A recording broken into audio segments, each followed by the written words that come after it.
Welcome back to the party, everybody. I am your host, Lutch, aka TheIndianJesus, here to resurrect the second coming of common sense. Everybody hit that like and subscribe. You know I would do it for you, and let's party. Welcome back, where's my applause? Welcome back, everybody. So it has been too long that Nick Fuentes has been on the scene, and we've never really done a deep dive. I've always seen him as someone we don't really need to pay attention to, somebody who is, on the fringes, all that kind of stuff.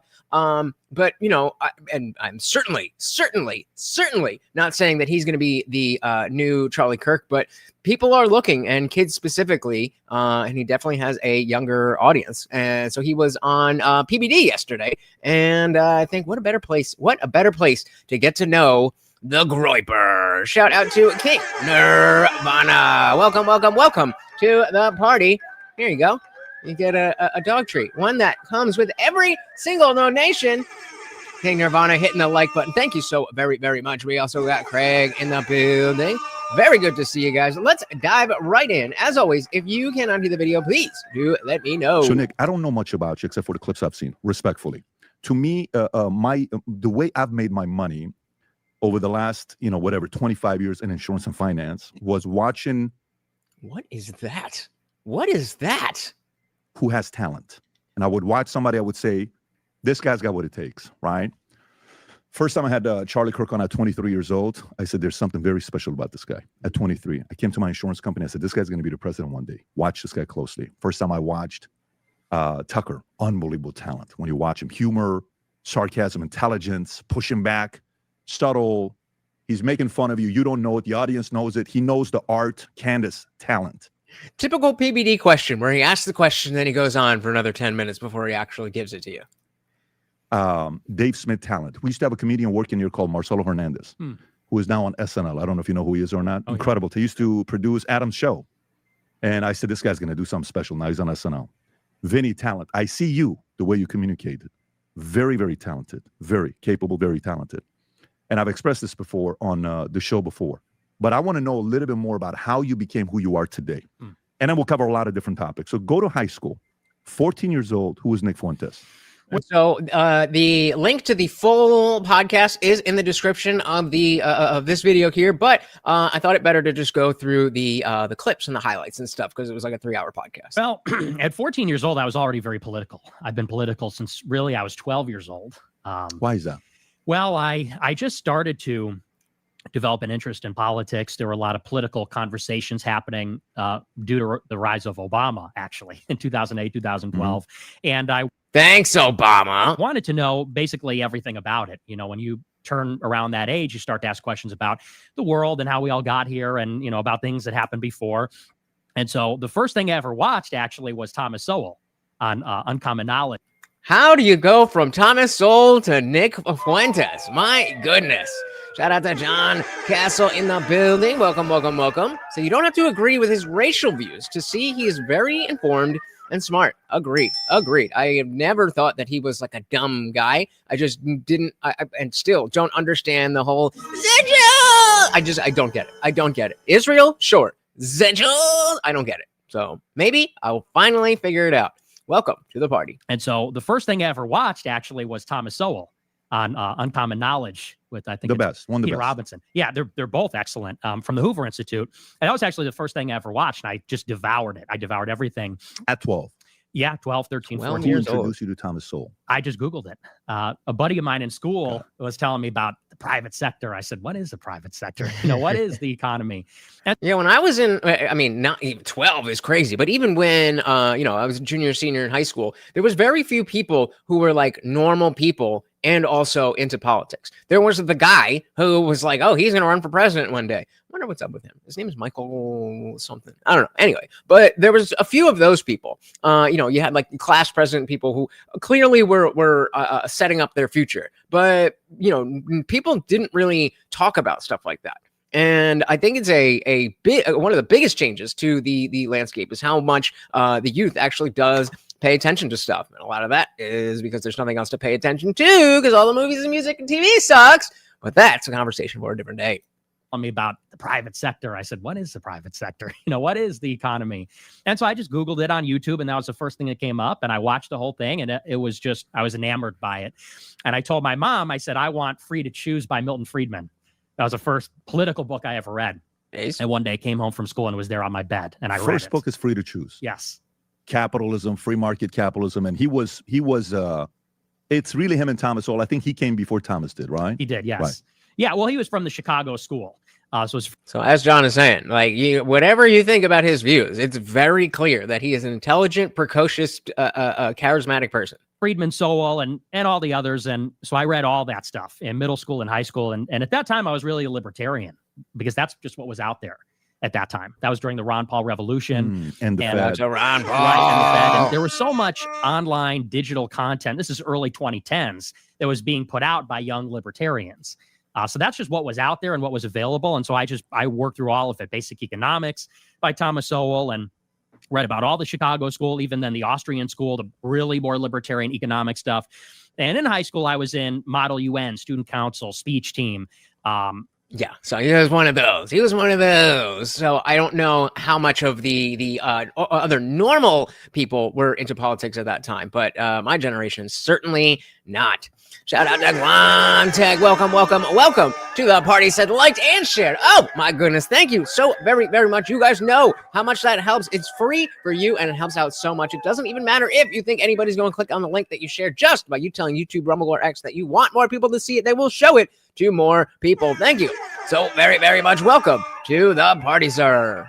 And in high school, I was in Model UN, student council, speech team. I was very active in high school and, one of those precocious, autodidact type young guys. And were you like this? Were you this vocal? Oh, yeah. Were you this intense?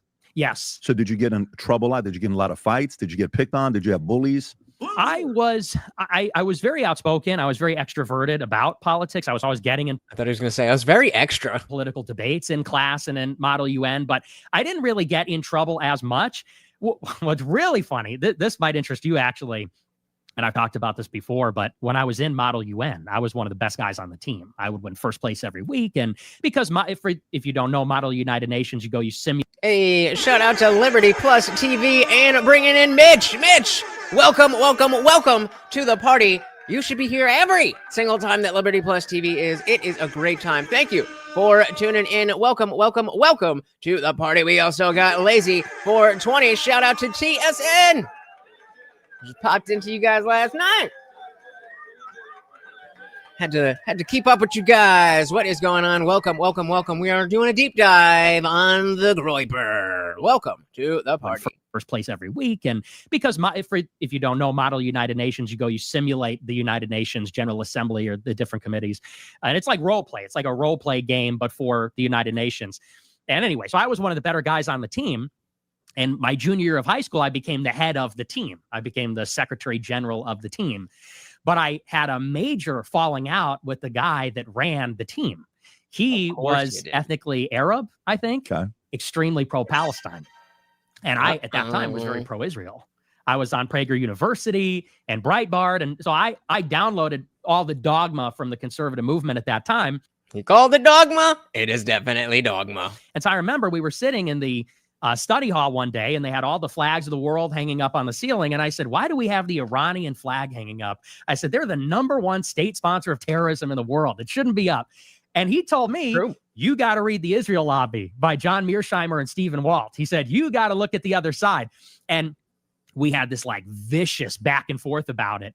And that is kind of the only major problem I had with faculty over politics, ironically. Now, so he was faculty. Yes. Okay. So how many years older was he from you? Oh, he must have been his 40s. And this school, walk me through the demo of the school. Is it a public school? Is it a private school? It was a pretty affluent public school, mostly white. Got it. Outside in the suburbs of Chicago. Naperville with the it was Lyons Township and Western Springs. LaGrange. So it's not like it's Chicago. It's a good area of Chicago, mostly white. Mm-hmm. And would you say politically center, left, don't care, Republican? What would you say the demo was? I like the way PBD is setting this up because we can talk about how easily we can see on the left when like Nepo babies and privileged kids have these certain ideas that they can only have because they've never actually experienced the real world. It happened the other way too. I'm not saying that is Nick. I'm asking, is that Nick? I would say it's pretty center left. It's very Catholic, some Catholic, some Protestant, but what's interesting about it is very liberal, but not leftist, not very progressive. So Mr. Salesman Guamtech says, I get mad used car salesman vibes from Fuentes.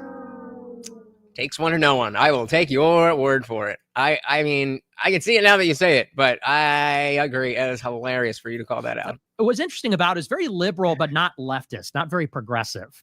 So even though we were in the middle of a very progressive revolution under Obama, I mean, these guys were all liberal, but they weren't communists. It wasn't like New York or Portland. So what year is this? When you were a junior in high school? This would make it what? 2015. 2015. Jesus.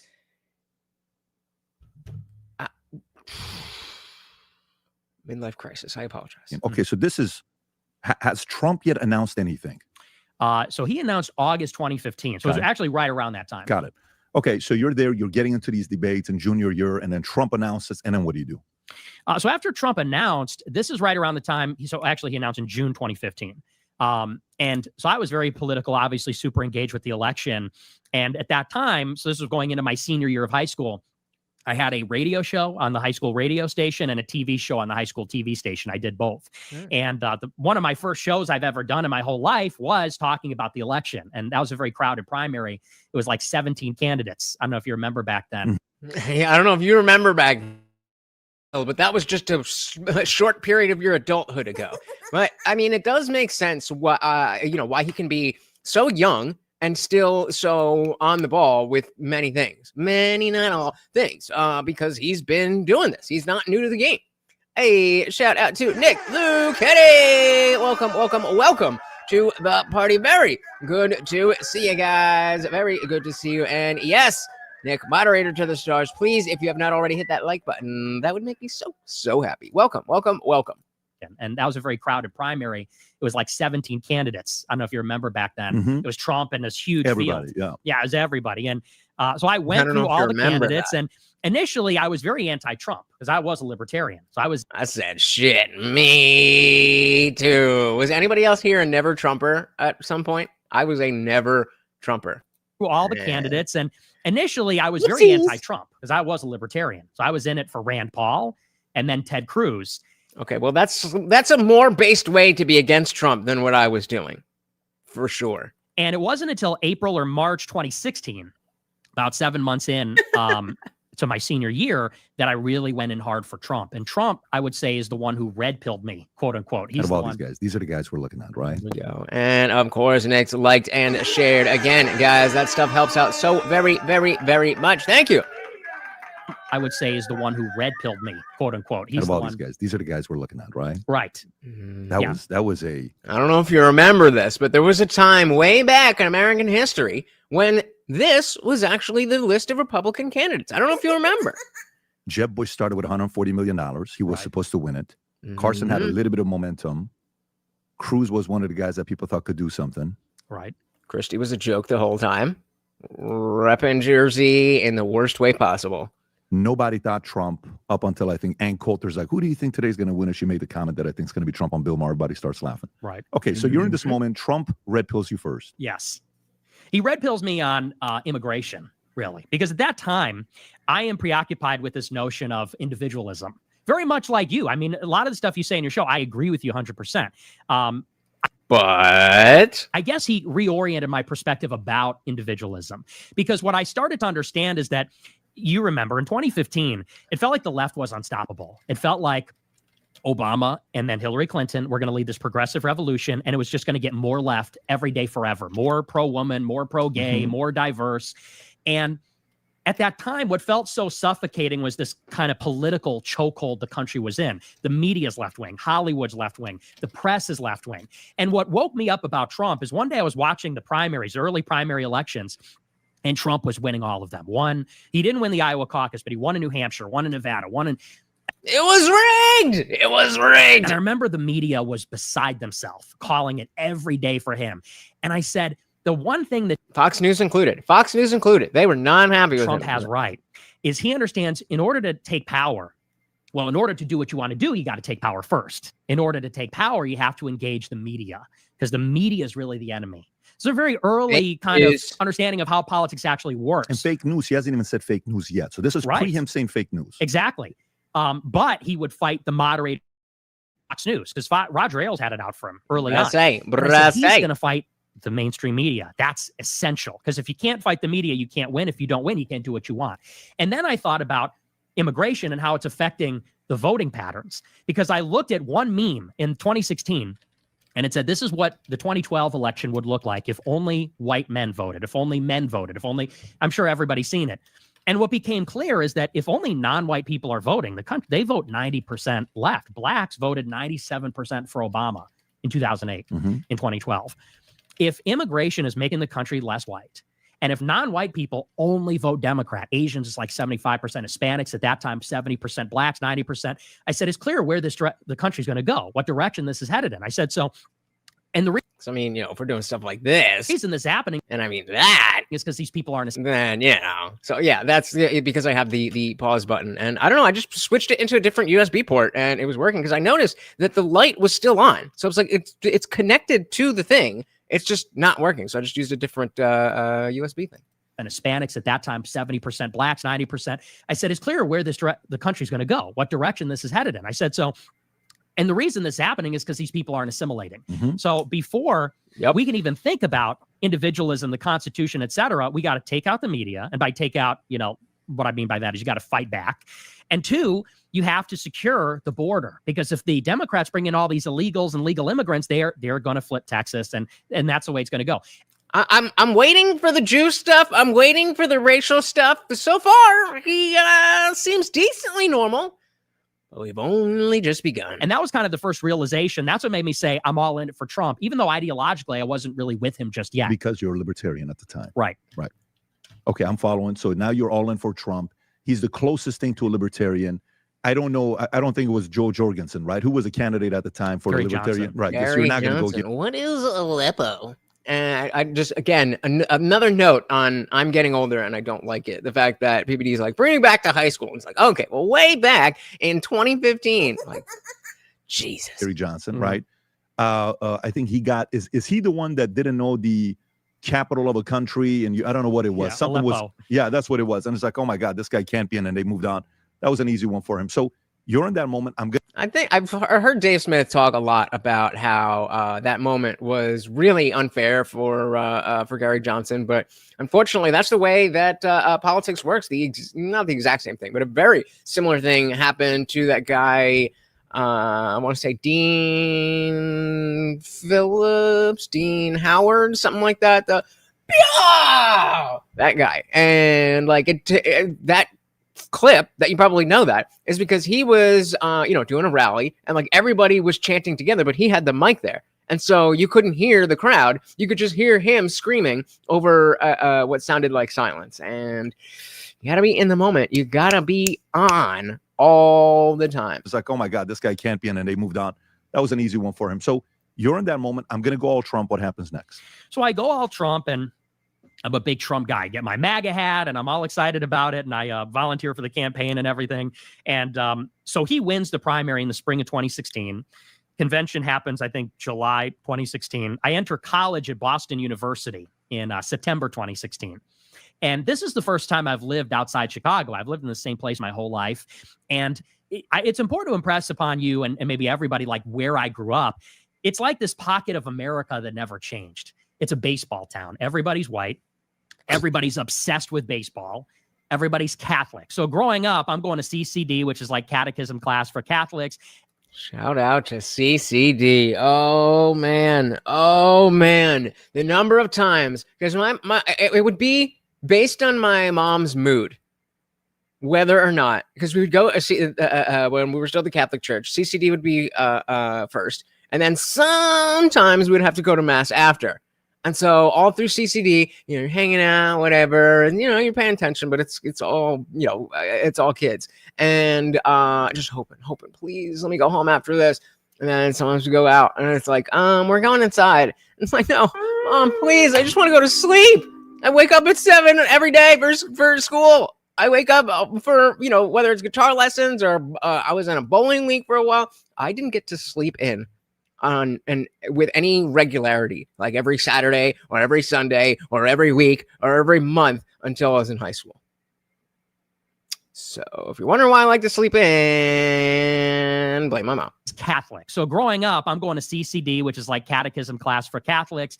Everybody loves baseball. There's an annual parade where you go and eat hot dogs and play baseball. So this is a place that is untouched by, like I said, even though they're liberal, they're not even really progressive. It's untouched by the progressive politics, by a lot of the diversity, even the crime.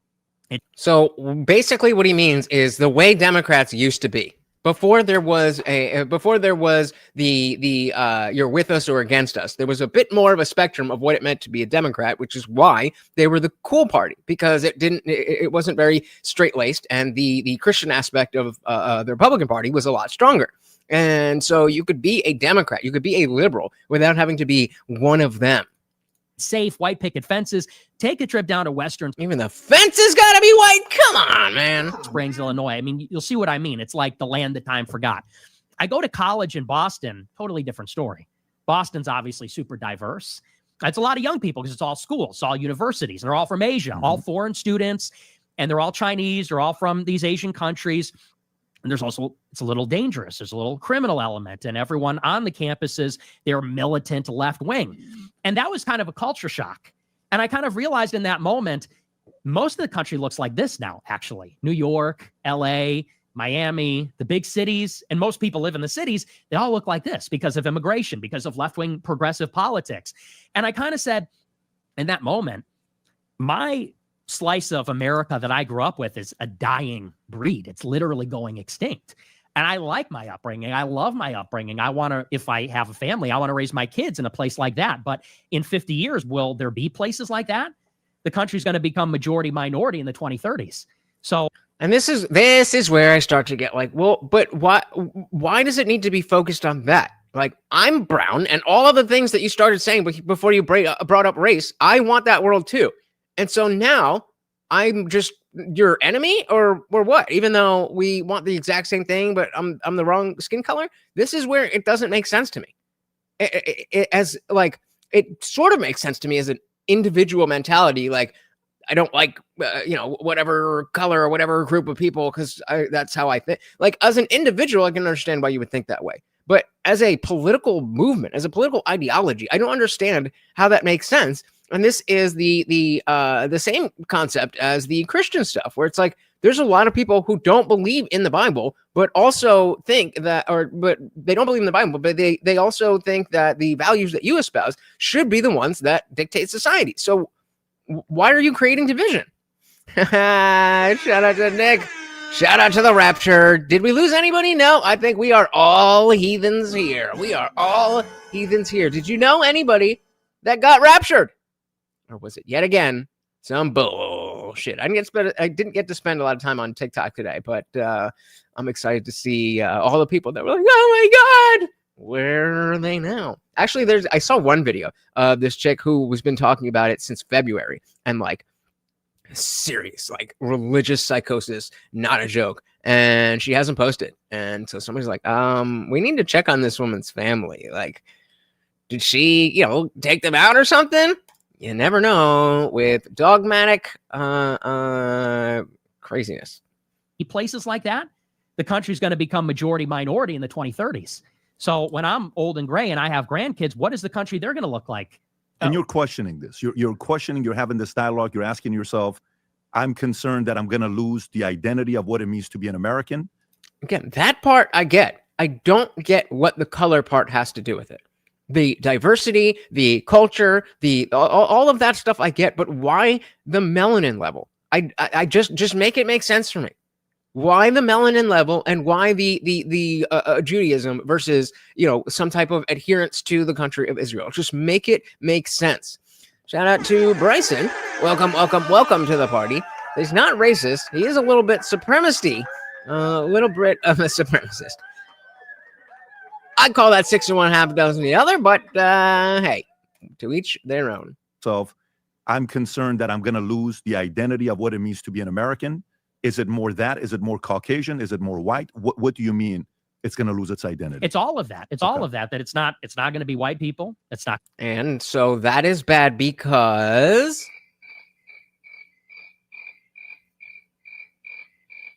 Going to be Christian. It's not going to be speaking English. It won't be safe. No baseball. No hot. Like all these different aren't Latinos more of the baseball culture if we're talking about colors and ethnicities and stuff like that? Speaking English. It won't be safe. No baseball. No hot. Like all these different layers of identity are kind of being. Who are you sharing this concern with at the time? Are you talking to the whites, the white people, the whites? Shout out to Coachy. Welcome to the party. So I don't like Nick. I guess maybe I need to give him more of a chance and watch some longer interviews. But it seems like the right wing that the left claimed Charlie was. Well said. Well said. He seemed to be the right wing, we'll say lunatic, that they claimed that Charlie was. That deserves a dilly dilly. And I completely agree with you.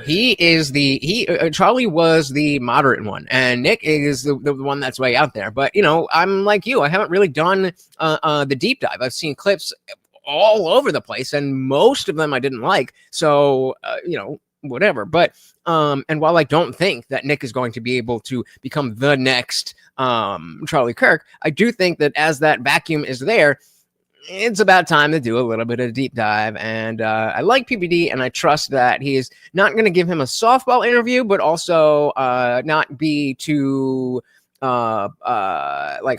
So where he'll be comfortable enough to speak openly, which he is doing. So well said. Welcome to the party. Identity are kind of being. Who are you sharing this concern with at the time? Are you talking to friends, mentor, peers, relatives, parents? Who are you talking to about this? It's all my friends in college. Okay, so this is on BU. You're talking to them. Yes. And are they agreeing, disagreeing? What are they saying to you? Well, we all basically agreed. So we all met at there was a watch party for the first debate between Trump and Clinton. All four of us, we were the only Trump supporters on the whole campus. And we all met at this watch party. Is this the one that said you'd be in jail? No, that's the second one, right? Yes, that's the second one. So it was at the first one. We all met, and we developed this kind of tight-knit friendship. What month is this? Is this September of 15? September 16th. September 16th. Okay, got it. Right. And so, we all get together, and what was interesting at that time, and this was kind of like a cultural moment, is that remember that Trump, when he came around, there was just this explosion on the right wing. They called it the alternative right. That had a very different connotation in 2016 and 2017. Because in 16 and even... Okay, so here is somewhere where I definitely trust his opinion more than a lot of other people about the alt-right and the usage of the term alt-right and what it meant and what it turned into and all that kind of stuff. This is where I definitely think that we can trust Nick. Guys, don't forget, every single donation comes with a treat for Morty. He's sitting on my lap, not feeling too well again. So, the rain, he does not like the rain. That had a very different connotation in 2016 than it did in 17. Because in 16 and even 2015, what it meant, up to that point, the GOP and conservatism meant kind of like one thing. It meant like Rick Santorum, like cultural conservatism, Karl Rove. Right, all that kind of stuff. And Trump comes along and says, well, I'm kind of agnostic on healthcare. We just want to take care of everybody. He was more of a Pat Buchanan, Sam Francis. So you do know what agnostic means. Okay, just saying. We just want to take care of everybody. He was more of a Pat Buchanan, Sam Francis, like nationalist. And so there was this explosion on 4chan and on Twitter of a lot of young right-wing guys that were asking, what does it mean to be right-wing? And so there's guys like Stefan Molyneux and Jared Taylor and Steven Pinker and Jordan Peterson and Ben Shapiro. All these guys come into the fold, and it's much more aggressive. It's younger. It's more dynamic. It's a lot of new ideas or maybe old ideas presented in a new way. And so we were kind of holding like this salon, like this intellectual salon at the Tasty Burger by Fenway, talking about all these new people that are coming around. Richard Spencer, for that matter, Peterson, who's now a socialist. Race and ideas like race realism, like Western chauvinism. Spencer, not Peterson. Like Gavin McInnes. And we were all kind of developing our ideas and what we thought was right. And ironically, none of these guys were even white. One of them was Turkish. One of them was actually a Syrian. I know you're a Syrian. Who was? Okay, so then get into that. Why was that group a good thing even though they weren't all white? Why can't America be like that as well? Maybe it can't. But I need you to explain that before I can get on board with something that is existentially, existential to me. So he's an Assyrian guy from Australia. Wow. Yeah, some young man. Wow, was he a Christian man or no? He was Christian. Oh. A Syrian man from Australia. Interesting. Okay. And one of them was Jewish even. And so he was Russian Jewish. And a lot of people say about me, I mean, I'm an American ethnic. I'm not English or German. I'm Fuentes. What's Fuentes? Mexican. And who's your dad's? Mexican. My father's half Mexican, yes. What's his other half? Irish. And then mom? She's all Italian. All Italian. Mhm. Parents, I've we're Gabagool. talking to the crew. They're telling me that mom had some influence politically. Is it mom that had more influence politically or dad? I really wasn't too influenced in that way. I'm really more by my grandmother, by my mom's mother. She was very conservative. Well, I mean, I do notice that most of our regular Christians are not here. So maybe they really did get raptured. Who did she believe in? Who was her heroes? She would say, Nick, you got to Jesus. follow this guy. Nick, you got to read this book. Nick, you got to watch this. Who would she talk about? She loved Mark Levin. I got it. Okay. So super safe, conservative, pro-Israel. This is who your grandmother was. Okay. Hi, I'm Nick Fuentes. If you want it, Right. So that is, kind of the beginning of the podcast, a little bit of an introduction. Let's get into it. What do you think about between the two communities, Muslim and is? Ooh, I gotta ask you guys this before he does. So we'll say, which group is more dangerous right now? Which group is more dangerous right now? Jews or Muslims? Let me know. Hit the poll. Between the two communities, Muslim and Jews, which one concerns you more? Jew. Now, of course, we know what he's going to say, but I want to know what you guys have to say. And I mean, it should be very obvious that my position is the Muslims, because they want to not only blow us up, but they want to blow themselves up, or rather they will blow themselves up in order to blow us up. And that doesn't seem to be something that we see in Jewish radicalism. And I mean, maybe you see it in Israeli radicalism or Zionistic radicalism, whatever you say it. But Judaism, I don't see that. Communities, Muslim and Jews, which one concerns you more? Jews, for sure. Tell me why. More powerful. They're more powerful. So more powerful in a way, you're talking the fact that they have money, finance, Hollywood. Is that what you're? Yeah, they have more position in American society. Yeah, they're going to show you a movie where the Jewish guy is the good guy. He keeps putting these things forward as if a priori we understand that, like, oh, Jews having power in the media is inherently bad. I'm not saying it's not, but it's your claim. You have to tell me why that is a problem. Why wouldn't it be a problem for whites to have so much power? Why would it, or would it not be a problem for if Muslims had that much power? Or, like, get into it. You're just saying the things. PBD, I'm hoping you're going to dig in. Have money, finance, Hollywood. Is that what you're? Yeah, they have more position in American society. And how do you think they got that? I think they got it because they are extremely connected. They're a transnational entity. You know, this is how the Rothschilds got started. Their superpower is that they live everywhere, and they have their Jewish identity supersedes their local identity. So a Jewish person in America or in Germany or in France or in the UK, they can all talk to each other and work together. Do you think that's a bad thing? Not in and of itself. It is. Okay. And so I was going to, even right there, like, okay, there is some type of fraternity worldwide. Globalism is bad. Okay. I'm okay. And that's a bad thing. No. Well, then, all right. They can all talk to each other and work together. Do you think that's a bad thing? Not in and of itself. It is detrimental for America, though. Is it detrimental, though? How? Because, I'm a Syrian, right? Mm-hmm. And again, guys, I'm not here to tell you Nick Fuentes is wrong about all of these things that he says. I am here listening to what he's saying. And then if it makes sense to me, I will tell you that it makes sense to me. And if it doesn't make sense to me, I will tell you that doesn't make sense to me.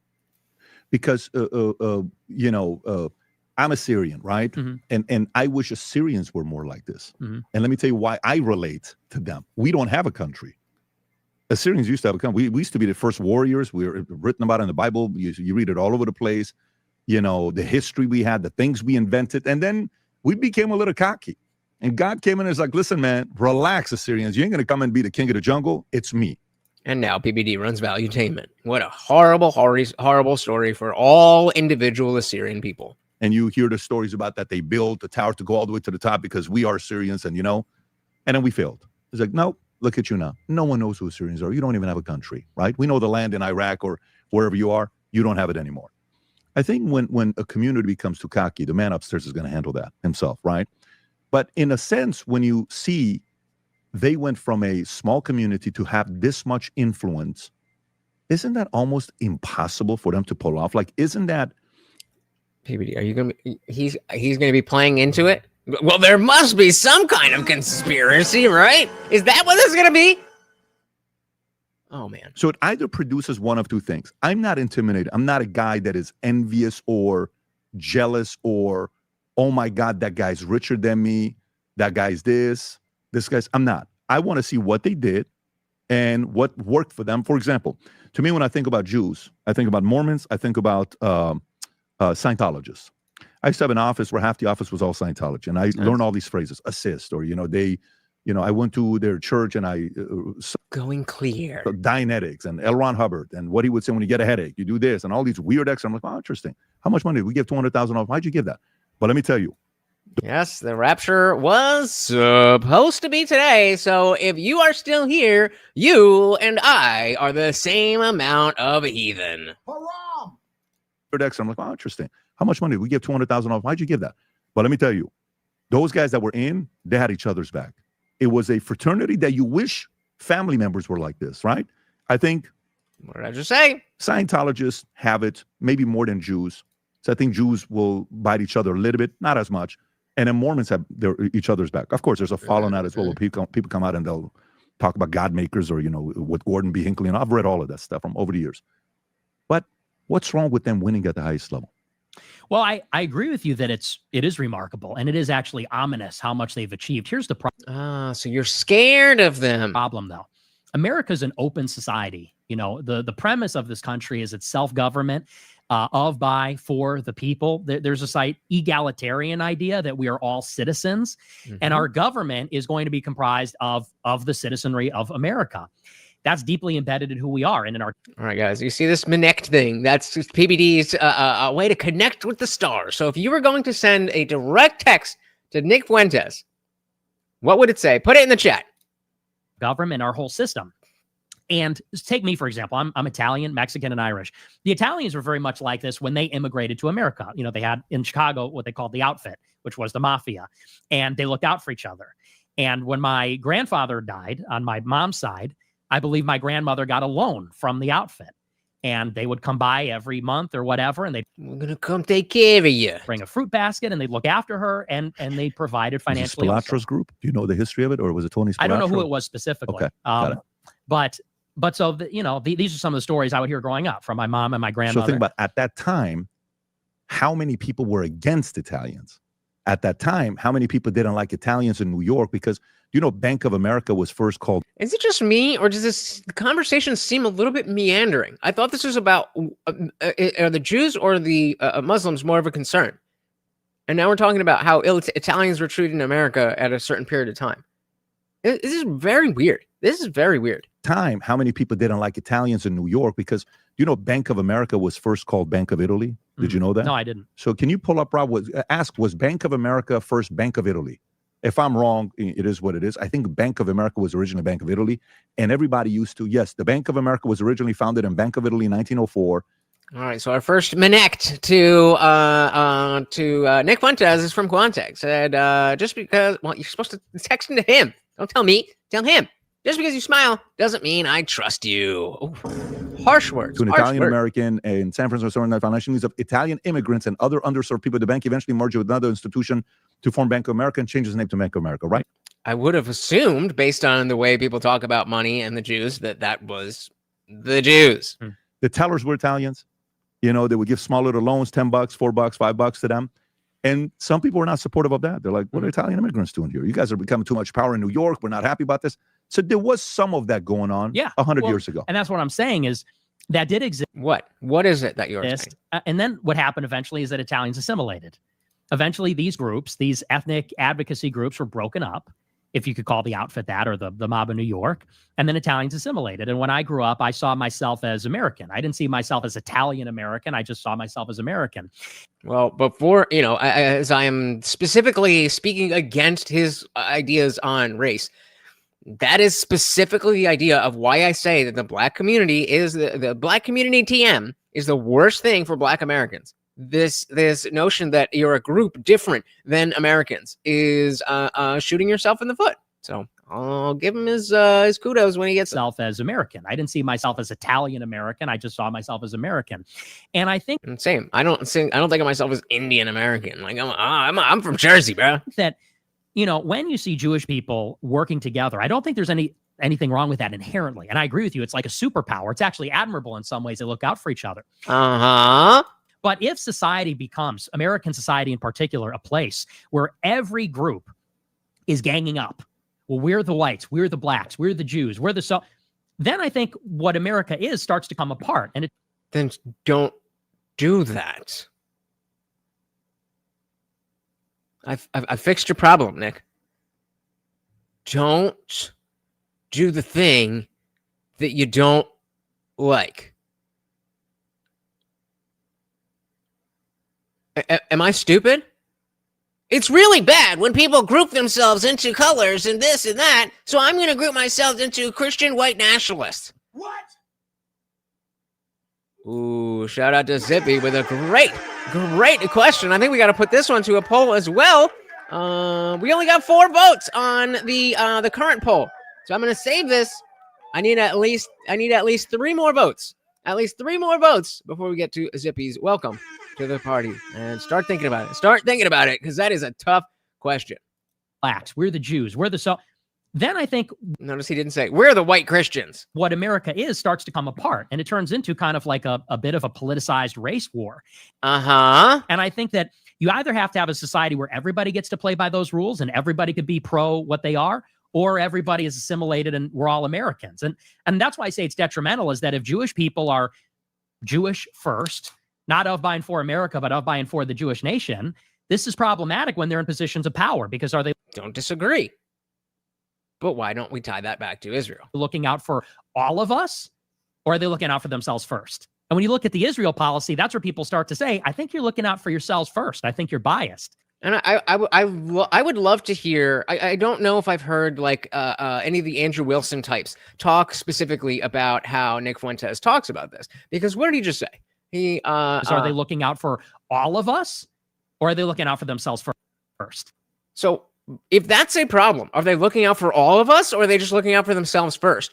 Why would it be any different for white Christians? You are exactly the thing you hate. That is wokeness. Nick Fuentes, you are a woke little bitch. It's a power, because are they looking out for all of us, or are they looking out for themselves first? You knew it was coming. Projection!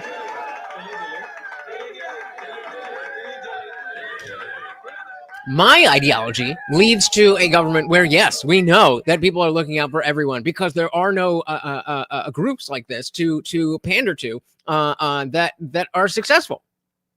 In your world, it is exactly the problem that you are describing at this moment. And when you look at the Israel policy, that's where people start to say, I think you're looking out for yourselves first. I think you're biased.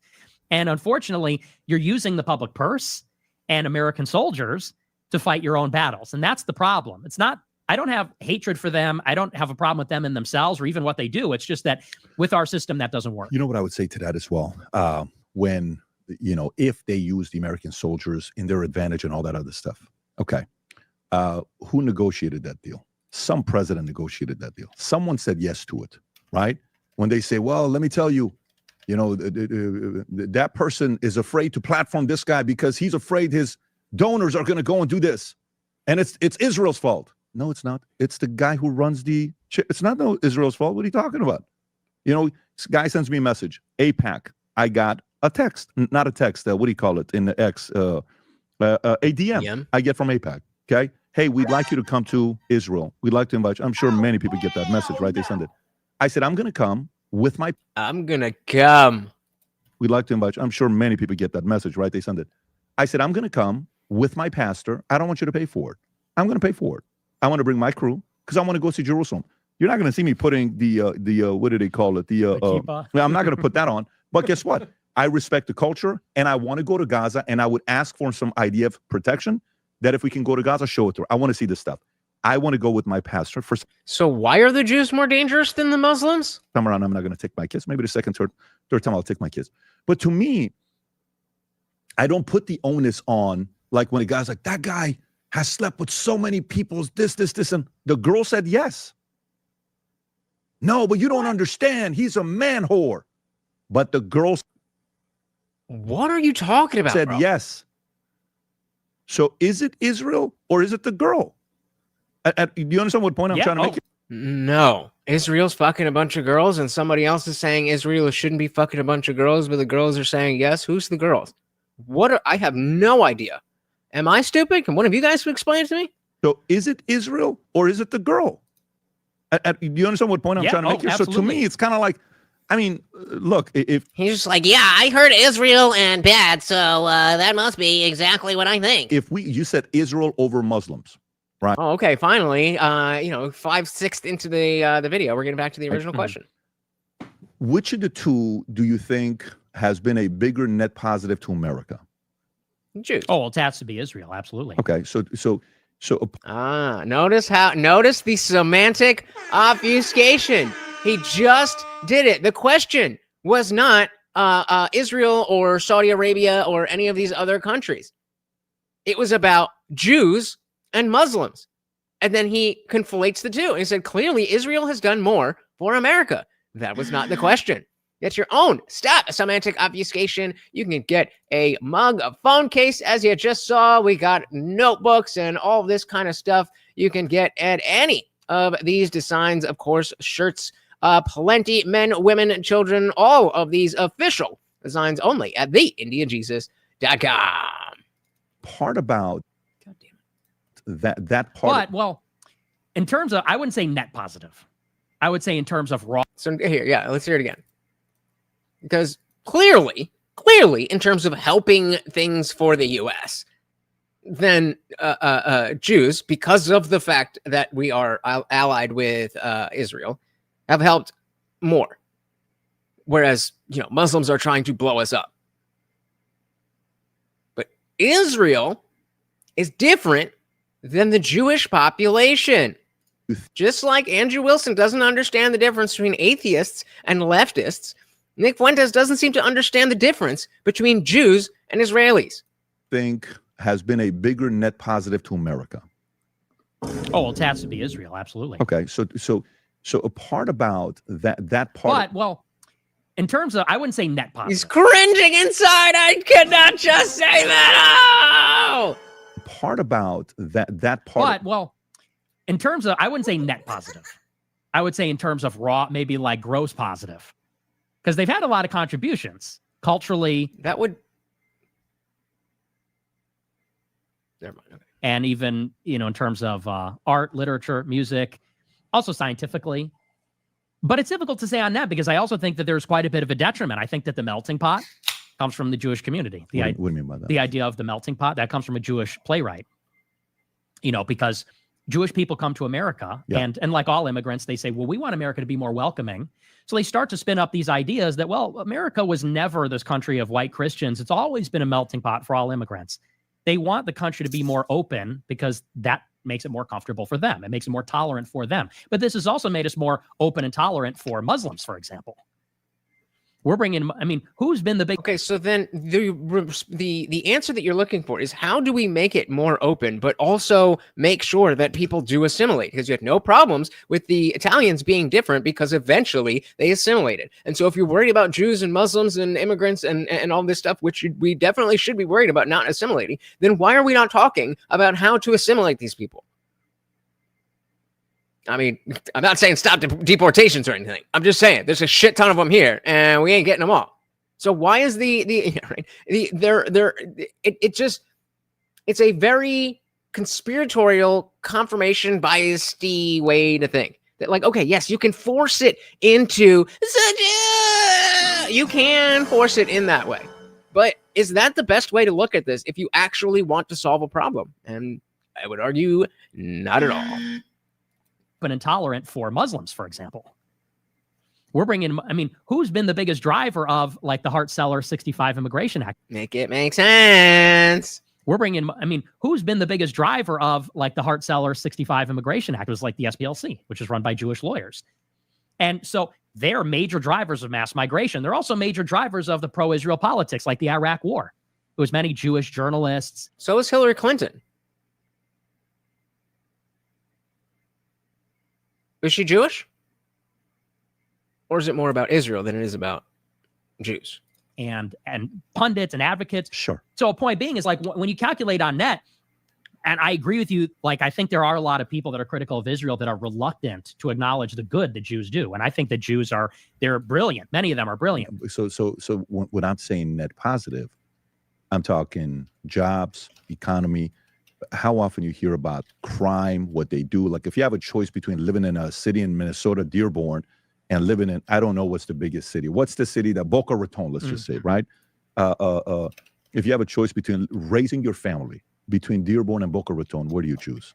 Boca Raton, okay, of course, so the point is like, they go to a place. And by the way, to me, if that was Muslims, guess what? I would say Muslims. But statistically, wherever they live, it's safer, things are nicer, things get better. I agree. And that is one part. Do you agree? Do you agree? Because you just disagreed.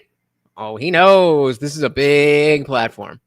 And not only that, but he knows how much dogma is in the Groyper movement. So he can slow play it and then just go back on his own screen and be like, yeah, well, I had to do this because of the connections, and he's Syrian, so that's similar to the Jews because he was controlled by that, and he's funded by this and that and that. So I didn't really mean any of that, but I just had to get out there and sprinkle some shit in, and now they have a better idea, and I'm saving the world from the Jews. Context that I'd argue that the Jews lend themselves to assimilation more than Muslims just by their similar culture alone. Just because they have an in-group preference doesn't mean they're any less American. Same with Christians.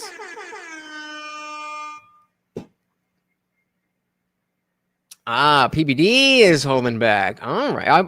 And that's what I was saying before. We were like, wait, is this PBD kind of playing up Nick's bullshit? Or maybe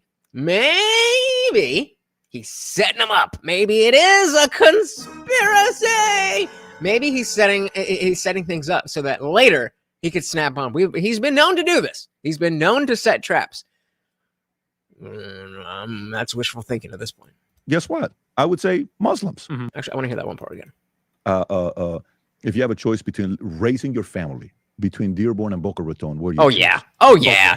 Come on, like obviously, you get as far away from Dearborn, Michigan as you can. And so, do you really believe the things that you're saying, Nick? Do you really believe them? Okay, so the point is like, they go to a place, and by the way, to me, if that was Muslims, guess what? I would say Muslims. But statistically, wherever they live, it's safer, things are nicer, things get better. I agree. And that is one part to measure where they're at. Now, I agree. That's why we need to exterminate them. Do I see from public life, I meant. Them overly aggressive? Do I see them the Muslims? Yes. Type that are going to use politicians and buy them like Marjorie Taylor Greene and other people are saying? 100%. Okay, well, boom, everybody's doing that. Do I see them? They're going to be there in everyone's DM and email saying, hey, we'd love to support you. We'd love to bring you to Israel and, doing all that stuff. It's obvious. I'm seeing it myself. Okay. I haven't gotten any emails. I'll take a free trip to Israel. Like shit. Do I look at that and shame them and say, oh, you shame on? I look at that and say, no, I wish Armenians would do that. I've never gotten an invitation from Prime Minister of Armenia. He should probably send me an invite to go there, right? This is exactly what Guamtek is just saying. He's trying to make the point that the fact that there is an in-group preference and the things that come from that are inherently bad without actually making the point as to how they are bad. And again, I'm not even saying that he doesn't have that point. I just haven't heard it. And you would think that maybe not, the clips you see all online, But you'd think that's how you would want to open a show on the biggest platform that you've been at least for a long time, and the biggest platform you're likely to see for another long time.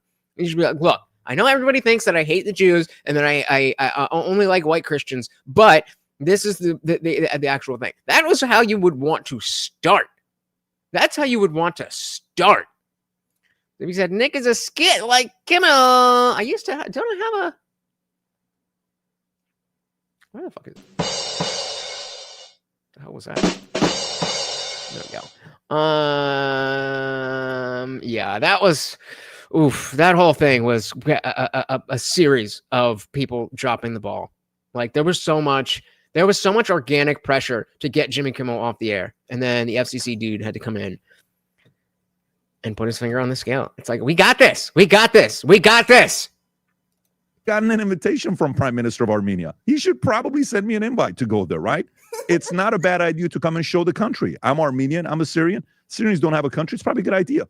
You don't see that. You wish others would do that. So for me, as much as when I go into that, by the way, 50-50, guys, 50-50 on the poll. That cannot stand. That cannot stand. I'll give you one other side that, Israel's going to be like, yeah. This other side to me is I actually do believe they leverage Mossad to get intel. I actually do believe they use blackmail. I actually do believe they do that. So, yep. And Nick saying I agree with Guamtech. And I mean, this might be a regional thing, but there's a lot of Jewish people in Central Jersey. So like when I used to go to summer camp in the summer. Both my parents worked and they weren't home and they didn't trust me to stay home and not get into trouble, I guess. So 13 straight summers I went to Mill Road Day Camp. They have a different name now, but like 80, I don't want to say 80, but like at least half of the camp was Jewish. And I didn't know that was like a thing. I just didn't know that there was that much Judaism around because you don't see it as much. And so there's definitely an agreement there. However, you drive around any town in my county on a Saturday and you see the Hasidics walking all over the place and, doing their thing, which is fine. I mean, I don't care. I'm just saying, like, what level of assimilation is that really? Shout out to Equality and Deference because vagina. Welcome. Said liked and shared again. My goodness. Thank you so very much again, guys. Liking, sharing the video does so much to help. It is free. It is easy. And I will love you forever. Again, it doesn't even matter if you think anybody's going to click on the link just by you telling YouTube, X, or Rumble that you want more people to see the stream. They will show it to more people. Welcome. That's right. We are talking about ZEE.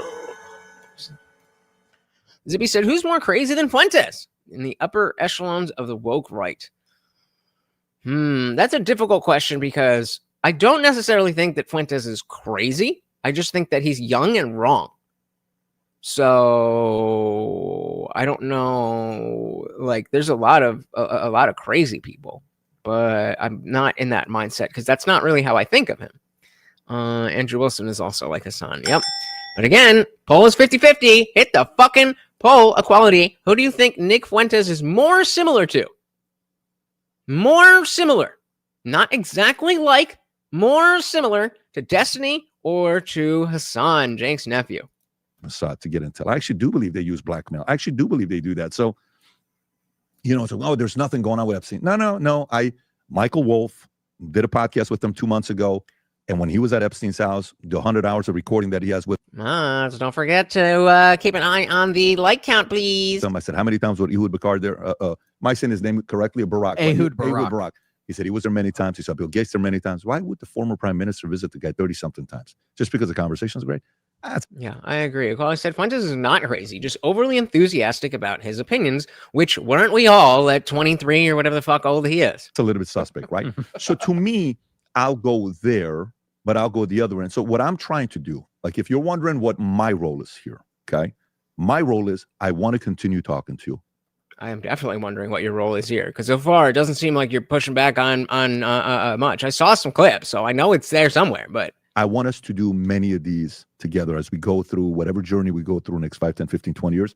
Ah, that's what he's doing. That's what he's doing. Zippy was right. He's holding back because he wants to have the line to Nick Fuentes, because there will be a next drama, a next scandal, a next something. And we know that the first place Nick is going to go is right here. And I'd like you to be around 60 years from now to see whatever you want to do. And let's see what your ideas are going to land and what they're going to go through. I'm sure as we all age, some of them get better, some of them get sharper. Maybe this used to be a number 1 to us at 26. Maybe it's going to be number 6 when we're 46. Maybe this used to be number 11 when we're 26. Now it's number 2 when we're 52. Who knows? Life changes. You evolve, right? You're just watching Trump in the last 10 years change. He's not the same. Just the way he does his speaking. I was watching him speak yesterday, and the way he's doing press conference, a very different guy on where he's at. And it's not like he's tired and he's not working. You said him and Charlie Kirk, the Protestant, workers thing that they have. It's not that. I just see his going through it himself. I would like. We're gonna get to discussions on Charlie Kirk. That's the next 3 clips. Nick said the Hasidic Jews are the one group that doesn't seem to have fully assimilated, as far as I'm aware of. I don't know what percentage of the Jewish population they make up, but I would imagine it's not large. Yeah, I don't think so, but it's not insignificant. Zippy said appearance of crazy is good enough for comparison. Change my mind. That's a tough one. I don't know if I agree, but I don't know if I could change your mind. People on both sides to not be like, oh my God, he just had Nick Fuentes on. That's it. No, you don't control me. I want to talk to you. Oh my God, he brought Cuomo and he did this. Dude, Cuomo, we orchestrated a conversation with him and Dave Smith. It was great. And we had Chris Cuomo and Candace speak. It was great. They gave their arguments. And Chris said something. All right, new rule. If we make it to an hour and a half with no donations, then the filter goes up. Some things about, people don't need IDs to vote. I don't agree with that. But guess what? At least we had the conversation, right? I'll sit with Wiener. I'll sit with you. I'll sit with, let me tell you, I got a lot of death threats after having BB on. Not for the outcomes with BB, right? To me, it was very simple what I wanted to get. I wish That's what I was kind of hoping that this was. The same way he set up Anthony Weiner. I thought this was going to be a setup. 2 hours with the guy. But it was a short time. Hi. Charlie Kirk. Right. All right. Charlie Kirk, the feud that they had was very real. And then I also want to switch over to when Piers Morgan was talking with Officer Tatum and Dave Smith about Nick's response to Charlie Kirk. You know what clips are going viral with you. A month ago, you're calling out. You don't want the filter up for that. What do you call it? Turning Point USA. And I don't know what you said, but you said it. You know what it is. You can fill in the context on what you said. I'm not going to play the clip. But you were saying something. It's the clip where you're at the top and the other one's at the bottom, right? What you said before. And now it's like, hey, listen, Charlie was a Christian. He was trying to do this. You were very complimentary about Charlie. Okay. And Charlie Kirk got assassinated. And you've had death threats of people coming to your door, right? And things happening. How much has the last 12 days? Remember when he pepper sprayed that bitch? Because, at first they're like, well, it's Israel. You're like, no, it's not Israel. You're actually a person that I would have thought would have been the first to go there. You actually said, no, I'm not going there. Charlie, Nick is a Fed. All right. This person's CIA. All right. That kind of went away. Didn't have a long lifespan. It's gone. Hey, it's the Groypers that did it. It's your, it was out of the 13 questions, 11 were Groypers, whatever the number was. I may be wrong. I don't want to... go fact check me on what the numbers, but I read somewhere that a number of the people that asked the question were Groypers. Groypers asked me a question when I was at Amphis, when the guy got up and said, how come you've never had Nicholas J. Fuentes on? And I said, he's got to stop saying the N-word. And this is when you kind of came back and reacted to the video. How are you processing this with Charlie Kirk? I've seen the tweets, I've seen the videos, but how are you processing this? Well, on a personal level, it's terrifying. Because he was out there and he got blown away doing what we all do, which is a public event or something like that. And of course, the same thing happened to me last year. Somebody came to my door with a gun while I was doing my show and tried to kill me. And I'm just not going to say it. And so you realize we do really have a problem in the country with this kind of violence. That was kind of the first level. My first reaction is I didn't know if this was some lone nut job. Is there some kind of coordinated attack? If there would be copycats or something? Come on, look at I am the least informed person on firearms. But where's your trigger discipline? But then on a deeper level, and people are calling me a hypocrite because I had complimentary things to say about Charlie, even though he was my adversary in politics. But I don't see it as a contradiction. I disagreed with him. I still disagree with the things he said. And my views on him from a professional point of view hasn't changed. What I have processed is the reaction to the killing from all of his fans and from people. You see that millions of people were touched by his activism. And I looked at his activism in a very one-dimensional way, which is that he's pro-Trump, he's pro-Republican, he's pushing the talking points. We would call it Talking Points USA. That was kind of the joke. TPUSA Talking Points. Right, Talking Points. His job is to go out there and sell, the party. But seeing the outpouring of support, I mean, I saw a lot of young people that were emotional. Young men, young women going to the vigils and actually distraught. And I think they were distraught, one, because it was so evil what was done to him. To see that kind of violence was really upsetting. But also I think people were touched because Charlie Kirk, that poll is not ending until we break to 50-50. Does put things in perspective when a person dies. I don't believe he was a bad man. I disagreed with him. I didn't like his politics. But what I've come to respect about him is... Guys, one little tip. If you're ever on a show like this, make sure that the mic is not covering your face. Now, I wish I had a different mic that didn't cover my logo, but I'd rather cover the logo than cover my face. That he was a very hard worker. He was kind. Like, hi, guys. I'm the Indian Jesus. You've seen me all over the place, right?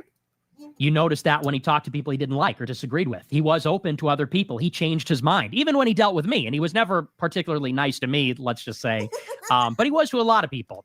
And maybe more than anything, the thing that touched people the most was his testimony of his faith, that he believed in God. And, I didn't like what he advocated for politics, but what he advocated for Christianity. That's the part that people are going to remember him for. That's the part that people, when they think Charlie Kirk, they don't think of the Republican debate bro. They think about a guy that was preaching marriage, values, decent Christian values, Christ himself and his sacrifice on the cross. He was Protestant. I'm Catholic. And when they held the memorial yesterday, I'm going to tell you the truth. I thought there were things about the memorial that were distasteful.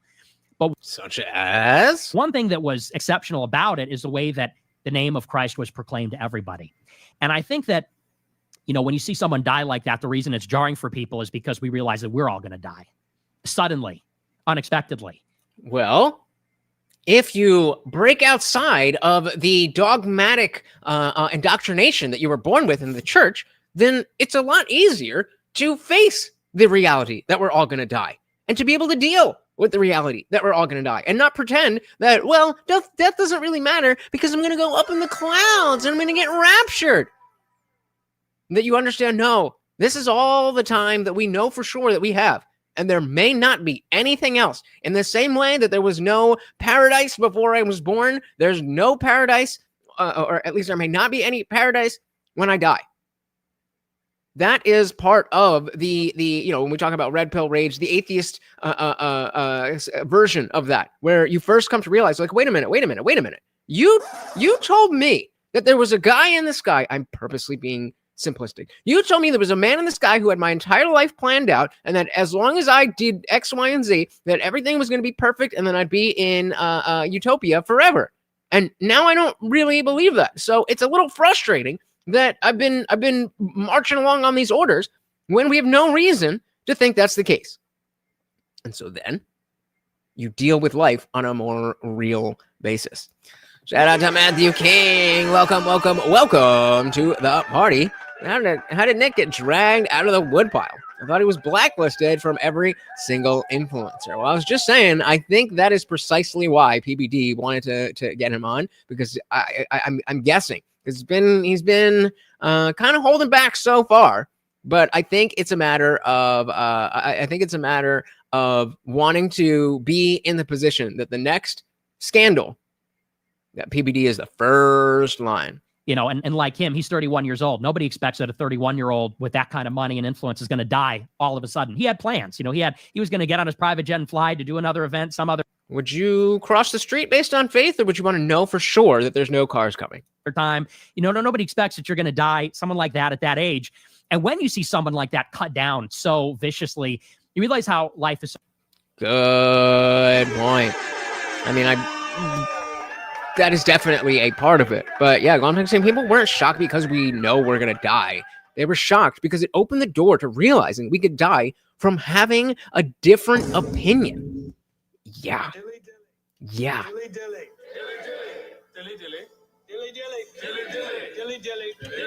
That's not okay.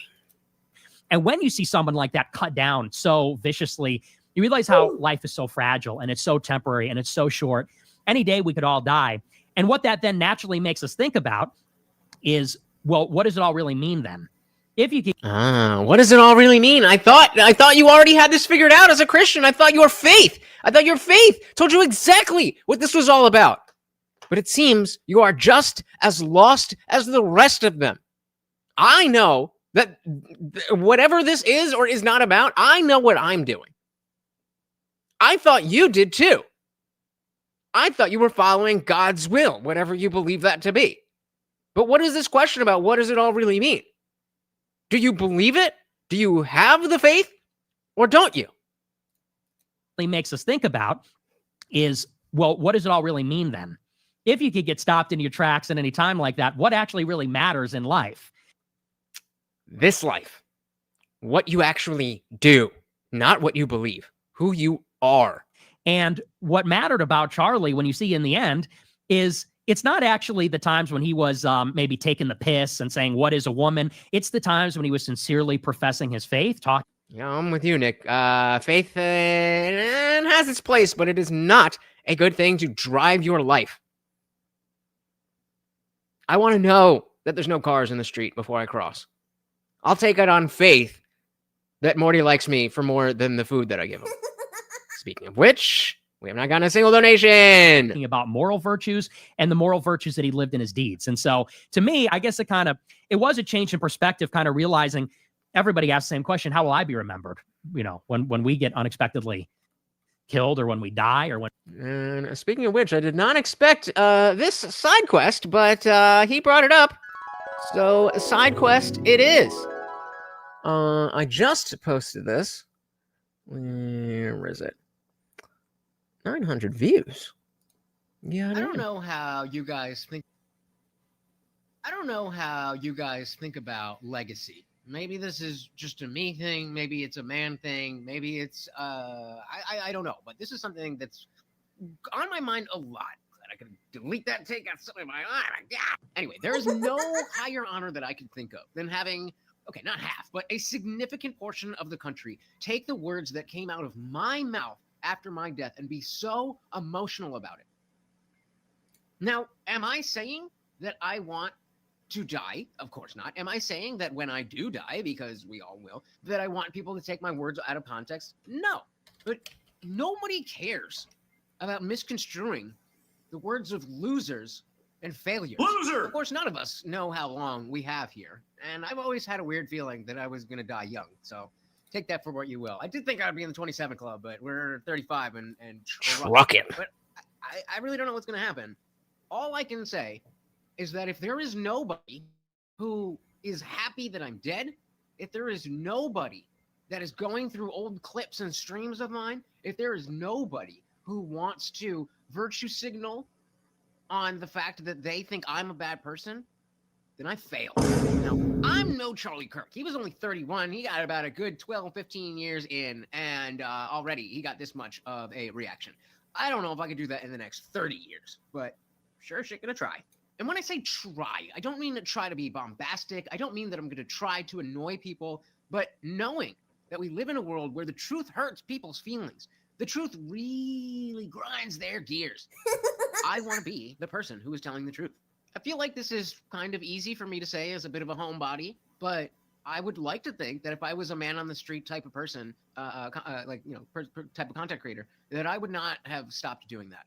And honestly, I want to do it now more than ever. I think that's got to be done. You know, maybe I'll go to Rutgers or TCNJ or Rider or one of the college campuses near to me and pick up Charlie's legacy. I promise you I will not be as good, but I will definitely try. There you go. So thoughts about a legacy. Yeah, the thought of what's going to happen when I die, or like, what are people going to think of me when I die? That's been on my mind for a long time. Shout out to Starch Manning with the $5. Thank you, thank you, thank you so very, very much. Said you get Stephen Miller's hateful speech, aka Pee-wee German. I did not. What are we talking about? Is this worth the side quest? I would definitely see what's good with that. But no, I have not seen that. But thank you so very, very much for the $5 getting us started on that Swogo. And of course, that makes you the new sponsor of the stream. Thank you so very, very much. We also got our boy Box in the building. Welcome, welcome, welcome to the party, saying that Groypers are gay frogs. Pepe is pretty gay. Pepe is pretty gay. Welcome to the party. Matthew said, having faith doesn't mean be a retard and run into traffic, though. I agree, but you said it's faith as if that is an inherent good, and I am pushing back against that notion. What else we got? Nothing but our boy with the $5. No filter for you guys. Thank you so very, very much, Starch Manning, our new sponsor of the stream. If you're in Super Chat, you better like hit. And how will I be remembered? You know, when we get unexpectedly killed, or when we die, or when bad things happen. And it's a challenge to kind of live every day thinking, could today be the day? You know, and what did I do on my final day? How did I act? Did I tell the truth? Was I courageous? It's not tough when that is how you live your life, that every day could be my last day. And so I'm going to treat this as if this might be the last thing that I ever say. I'm going to treat every moment as the last moment that I might ever have. Get a lot more gratitude and grace. I don't know if that's I don't know if you guys in religion know about this thing called grace. He says facetiously, but you know, it's there. Stephen Miller equals Dr. Evil. Somebody get me a fucking search term or a link or something. What are we talking about? I don't know, but I want to see it. You know, and what did I do on my final day? How did I act? Did I tell the truth? Was I courageous? Was I kind? You know, not just to my friends and my family, but also to my enemies. So I think it brought people to the center a little bit, centered in a spiritual sense. Did you at all watch it yesterday where you had moments of sitting there saying, shit, this was a good guy, man. Shit, you know, I wish I would have changed the approach with our relationship. Did you at all have that moment? I don't know that I would have changed my approach, because that's fair. That's completely fair. I don't think that because of everything that I just said, the way that and you guys know, especially with the polls, I'm very deliberate with the way that I say things, because of well, I mean, generally, I just don't want to be misunderstood. But you know, there is a principle behind the things that I say, and so if I were to say something about somebody and I mean it, and then they die, and then I'm like, well, you know, I shouldn't have done that, then that is a tacit admission that I didn't really believe what I was saying. And maybe that's not necessarily the case for specifically Nick and Charlie, but that's how I think I would feel if I had some type of op online and they passed away and I didn't like them. I don't think them dying would make me think that I should have done anything different, because I already treat people that way. I'll have that moment. I don't know that I would have changed my approach, because politics is vicious, you know, and that's just the game. He was vicious to us. We were vicious to him. But I do think that I harshly judged him. I think when anybody dies, you feel. Fuentes has not replaced anyone. Charlie Kirk has not been replaced. Charlie Kirk may never be replaced. But sure as shit, it's not Nick Fuentes. Shout out to Morgoth's Hammer over on Rumble, said liked and shared. My goodness. Thank you. Thank you. Thank you so very, very much. Again, guys, likes and shares. That stuff is free and easy, and it helps out the channel so very, very much. I would very much appreciate it. Thank you so very, very much. Salutations, mortal beings. Am I one of those? Maybe. Maybe I'll live forever. But I do think that I harshly judged him. I think when anybody dies, you feel that way. And I think, especially since he died, you look at him and you realize this guy was not actually the worst guy in the world. You know, he was kind of my nemesis in a way. I don't disagree with the general sentiment. If there is such a thing as God, then I would want people to want. Back up. Let's say we don't even know if there is such a thing as a God. The way that it's the word has been skewed and obfuscated, there's no real way to say that there would be nothing in existence that somebody somewhere considers, oh yeah, that's what I meant when I said God. So that's first. But let's say we are talking specifically about the God of the Bible. If that God does exist, I do think it is ideal for people to want to go get closer to that God. But that is precisely why I speak so harshly against the people who are pushing this this false dichotomy of you must be a believer in this or you must go completely against all of it. I agree that that is not something that's being explicitly presented, but the way that these discussions happen, that's how it's playing out. And so I'm not specifically condemning you, Matthew, but I'm saying in general, if Christians in general want people to want to come to God, then you got to make it more appealing, especially to people who know what's good. It's not like I'm not aware of the benefits of having religion. It's not like I'm unaware of the positive feelings that can come from going to church. I spent my entire life there, but I don't believe the things. And so where does that leave me and all the other people that are in the same boat that want to do what's right, that want to move society forward, all of these things, but we just can't accept this claim.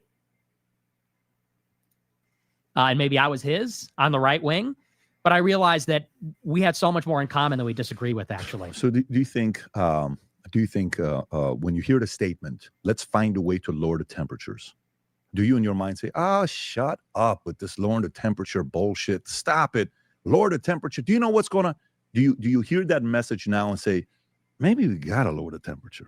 Hey, maybe if I got all these young guys that are following me, how Christ-like am I being? What am I, this whole WWJ, I had a call with somebody 2 days ago, I won't mention the name, but also very talented and capable. Hey, shout out to Morgoth. Finally, somebody watched Pantheon. I oversold it a little bit. All right. I apologize, but that shit blew my fucking mind. So let's just say it's pretty cool, man. It's pretty cool, man. Hell, fucking squeezed the blood out of my heart. Sermons make one contemplate suicide. I mean, you're not wrong. I literally was suicidal at 11 years old because I thought God was mad at me. Yikes. But that's actually a good example. That's a good example. So when Matthew's saying things like, I want people to want to get closer to God, I don't necessarily disagree with that. But it begs the question, okay, so if somebody has had the experience of being so terrified of this God that they were willing, we'll say willing, to end themselves, where do you go with that? How do you get that person to want to get closer to God? I would love to want to get closer to God, but I can't choose my desires. I can't choose my preferences. And that's not a want or desire that I have. If you could inject it into me, it would make my life a lot easier. But I don't know, man. How Christ-like am I being? What am I? This whole WWJ, I had a call with somebody 2 days ago. I won't mention the name, but also very talented and capable. Very person I believe in tremendously as well. And we also, have had a challenge. But I said, listen, every time as I'm going through this, YouTube is censoring people again, as always. Nick said, just in case I die, I love you guys. Now go get fucked, cunts. And I'm out there. I took my kids. Everyone's like, don't take your kids to, what do you call it? The Charlie's and Memo. I said, no, I'm taking my kids. I believe in God. I have faith. And if I move forward with fear, what a coward. I'm a leader. I'm a leader amongst leaders. We're going to go there. They sit there proud. We're good. Of course, we make the investment for security and all that stuff. But We got to go. We can't change our life dramatically where we're seen as being cowards, right? We're never going to do that. This is America's the greatest country in the world. I'm going to do my part. My life has changed because of God, Jesus, America. I am the luckiest human being alive. That is my feeling, the vibe that I have, right?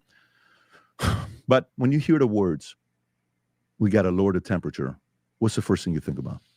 Ooh, that's a good question. What is the first thing you guys think about when you hear the phrase, as of now, post Charlie Kirk? What do you think when you hear both sides? Or wait, is that what it was? The words. We got to lower the temperature. Okay, so not even both sides. We need to lower the temperature. Give me just first thing that first thing that comes to your mind. Put it in the chat. Sure. What's the first thing you think about? I think it's kind of just a wrong perspective on it because, you know, I'm an intense person, and I think that this is a decisive moment for America. And, you know, what? And here we go. Here we go. So you were there.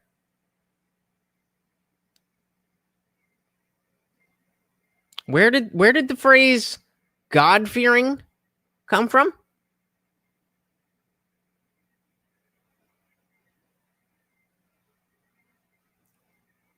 Christian supremacy. No, you didn't do it right.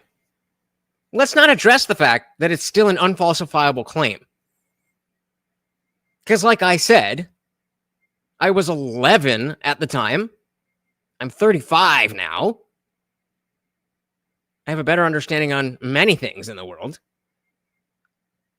But that was not what scared me away, or that didn't scare me away from Christianity.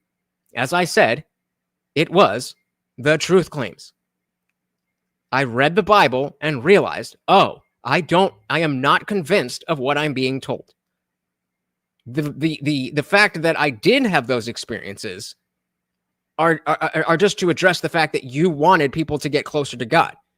And so if you want people to want to get closer to God, then you have to be willing to address things like that and not say you were taught wrong. Like, okay, maybe I was. Take that up with the Catholic Church and the Methodist Church then. I don't know what the fuck you want me to tell you. How does that address anything? What really made me beside myself is not necessarily that someone killed Kirk, because shut up. I'm saying, well, he's still as tall as you. I'm still as tall as I was at 11. I'm a few inches taller. Okay. What really made me beside myself is not necessarily that someone killed. How do you know that? How do you know that? What really made me beside myself is not necessarily that someone killed Kirk, because there's a lot of crazy people out here that unfortunately do carry out acts of violence. It was that there were like 100,000 liberals who are in their right mind that were celebrating, that were glib about it, that crashed vigils, that danced, that laughed, that mocked it, that said it was a good thing, he deserved it. And you realize that it is a battle between good and evil. And I don't believe that when you're fighting evil, you lower the intensity. I think that we must very intensely fight evil because we... Shout out to Gunner99. Welcome. Said he's controlled opposition. We're talking about Nick. I'm thinking he is. I'm not really thinking much. I'm trying to get a read. This is the first time I'm really watching a full interview with him, and even still, we're skipping around with the clips. And I've been one of these people who are just like, oh yeah, he hates the Jews, right? So I don't really need to pay attention to that. But especially for the fact that, Charlie Kirk is gone, and a lot of people are talking about how he's the next one. No, the fuck, he's not. But I do think it's worth it to learn this and be able to see, is this what we think? Is he crazy? Is he fringe? Is he a grifter? Is he controlled opposition? I want to know for myself. So that is what we are doing. Welcome. We also got Adam in the building. Welcome. Because you were afraid and you believe your only option. Yeah, because I was 11. I would argue that that probably has more to do with my parents than the religion. But like, I'm just saying that has an effect on why I don't want to get closer to God. Is it the main reason? No. But there's a whole list of reasons, and that's somewhere on it. So they're using his closeted homosexuality against him. Is it closeted? I thought he was pretty like I don't know. I don't care. Follow that shit. Alt IJ lives like Dr. Evil. What? You mean I'm rich? Am I rich in a different universe? That would be great. I said, I'm not trying to convert you, by the way. You can believe whatever you want. You seem like a stand-up guy. Well, you too, sir. You too. Dilly to coming together, even though we have different beliefs. Box said, Box ends up at the pearly gates. Sorry, boss. You made me this way. I tried to be a good person. Can we call it even? No, because I am evil. You thought it was God, but it was me, Satan, the whole time. Prove that's not the case. Oh, you can't. Adam said only atheists go to heaven because God is an atheist too. I made a should we do that? Should we do that? All right, I'm gonna find a side quest from this. Gunnar said, I don't think I don't care if he's gay, but it's their playbook. Oh, definitely. He has made that bed for him by being, from what I understand, he's a virgin, right? And he's like a self-avowed incel, but because of like Christianity, which I think is a different thing. If you're like, no, I'm saving myself for marriage because of my faith. I don't think that's the same thing as being an incel, but that's a conversation for another day. But I'm gonna play the video while I find this quick side quest for us, and then don't forget we still got some Dave Smith versus Officer Tatum coming on up. When you're fighting evil, you lower the intensity. I think that we must very intensely fight evil because we have to win. If we lose, and by we I mean decent people, they're gonna hurt us and they're gonna destroy. Wait, decent? Sorry, hold on. Hold on. So by decent people, you mean people who are decent by their actions and values, or people who look and believe like you? Because if it's the former, then I'm all on board. But if it's the latter, then you're woke as shit.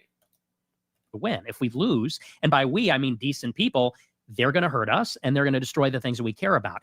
So for me, it's not necessarily about intensity. Temperature, I would say intensity. I think we should all fight for what we believe in intensely every day. I would change it and say, it's really a question of love and hate. It was a hateful action to kill Charlie Kirk. It's a hateful action to celebrate. I think that we should be intense, but we should also move in love. And what that means is, I said this on my show, people kill each other with bullets and literally murder each other and take their lives. We also kill each other by destroying each other's reputations. When we lie. Yeah, but is that the same thing? Like, I get that you're doing a Trump leave where you're kind of moving the conversation to somewhere where it is convenient for you, but it's not really the same thing. So Adam here was saying the only atheists go to heaven because God is an atheist too. I don't know if you guys have seen Rapture Talk, but the last week or so has been invaded with insane Christians 1,000% believing that the rapture was going to happen yesterday. That's what I'm saying. If you're choosing to not do it, then it's not involuntary. But I don't care. Yeah, but I said Nick's not an incel. He can get yeah. Mandy said, I will add though, I was anti-religion until maybe 5 years ago. I hated churches and Christians. The ones I knew were some of the most judgmental pricks I'd ever met. Yeah. And then so before that 5 years ago, were you looking? And this is always the question that I ask to anybody who talks about, yeah, I used to be an atheist. And then, of course, I grew up and I came back to religion. I'm not saying you're saying that. I'm saying it's this common sentiment that I get. And specifically from my dad, Papa Lutch said the exact same thing to me. I'm coming over to Rumble in just a second. My dad said the exact same thing to me. Like, yeah, when I was your age, I was an atheist for a while, but then, I grew up and I came back to Christianity. It's like, okay. So when you say you were an atheist, do you mean that you were trying to fulfill your spiritual life in other ways than the Christian church? Or you were just in your 20s and banging chicks and partying and not really thinking about that stuff? Oh, the latter. Okay, yeah. So I was doing the former. So not the same thing. Turning your spirituality off for 5, 10, 15 years and then just switching it back on to what it was right before you turned it off is a different thing than continuing your spiritual journey outside of Christianity, whether or not you end up back at Christianity. because some people do. But I would say the overwhelming amount of people who say, yeah, I used to be an atheist and then I came back to Christianity, didn't actually do any kind of serious, contemplative, spiritual, moral thinking during that period. So just keep that in mind when people say that. So what am I missing over here on Rumble? We got Zippy over here. So if IndianJesus was not short, he'd not be here and work a normal job with 2 baby mamas. Yeah. Quality said, indeed, incel means involuntarily celibate. Nick chooses to follow the rules of Catholicism, so it's voluntary. Insane Christian redundancy alert. Yeah. All right, so let's go. This was based on what Adam said. Did I fucking lose it? Boom. Okay.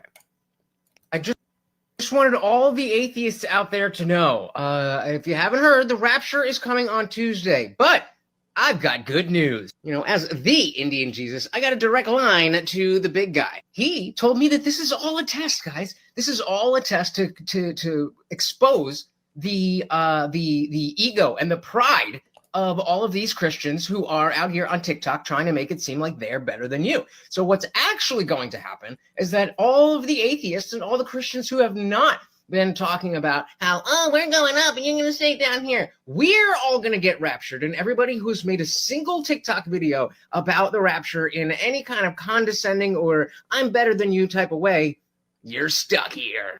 I don't know what. Well, let's let this one play. But I genuinely did not put together that Gen Z probably has no idea what the Man Show is or who Jimmy Kimmel was before he was on late night. Like, that's why they're so in favor of him. The Man Show was great because it was self-referential. Like it understood that it was supposed to be over the top for the sake of being over the top. And obviously, you can never make a show like that today. But the fact that he specifically made that show, he specifically made all those jokes, and now has become who he was. Like, this is why nobody cares that, like, oh, the FCC did this with that, with that, with that. Can you tell how stoned I am in that video? We just don't care. Like, eyes drooping. All right, we get the point. Because we've lost so much. So CT said, you realize you are passing the same judgment as what you accuse Christians of. Indeed, I am, but I have not put myself in a position to act like I know more than other people. So if I see an idea that I think is silly, I will make fun of that idea. When you claim that you have all the answers in the world about something, and then somebody tries to dig down and you can't do it, then we're not the same thing. So the idea is that, and so no. So wait. If we're talking about, I thought you were talking about something else. So how is it a judgment, or rather an unjust judgment, if you're saying I'm just like you, but you didn't do the same things that I did? So take it outside of religion. Let's say you're a gamer and you're like, yeah, I used to play games and then I stopped for a while, but I came back and Fortnite's my favorite game. Just like Fortnite is Fortnite is the best game there ever was. It's like, okay, well, when you weren't playing Fortnite, were you playing other games, or did you just stop playing video games for a while? Do you see how that question is extremely relevant on the value of the opinion on Fortnite? It's very important to understand if you are trying to say, I did what you did, to see if you did in fact do what I did. And Papa Lutch did not. But shout out to Box. My goodness, with the $10 make you holla. Give him a big one. Yummy. Don't be afraid of the rain when there is Box coming to give us treats. What does Box say? So my thought is, anyone who believes in the rapture should not have a driver's or pilot's license. They know they're going to hurt. They know they're going to hurt someone someday and are fine with it. That just bugs me. I mean, I wouldn't vote for that law, but I certainly wouldn't vote against it. I wouldn't vote for that law, but I completely understand the sentiment. Morgoth said, I left my religious beliefs because I was really horny. A lot of people do that. And then a lot of people just don't. And like, yeah, I'm a Christian, but I fuck bitches all the time. And then I just go to church and say, my bad. And Jesus, like, it's totally cool. Get raptured could totally be a mafia euphemism for disappearing someone.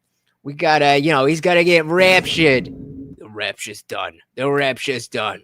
All right, let's dive back in. A big shout out again to our new sponsor, Box.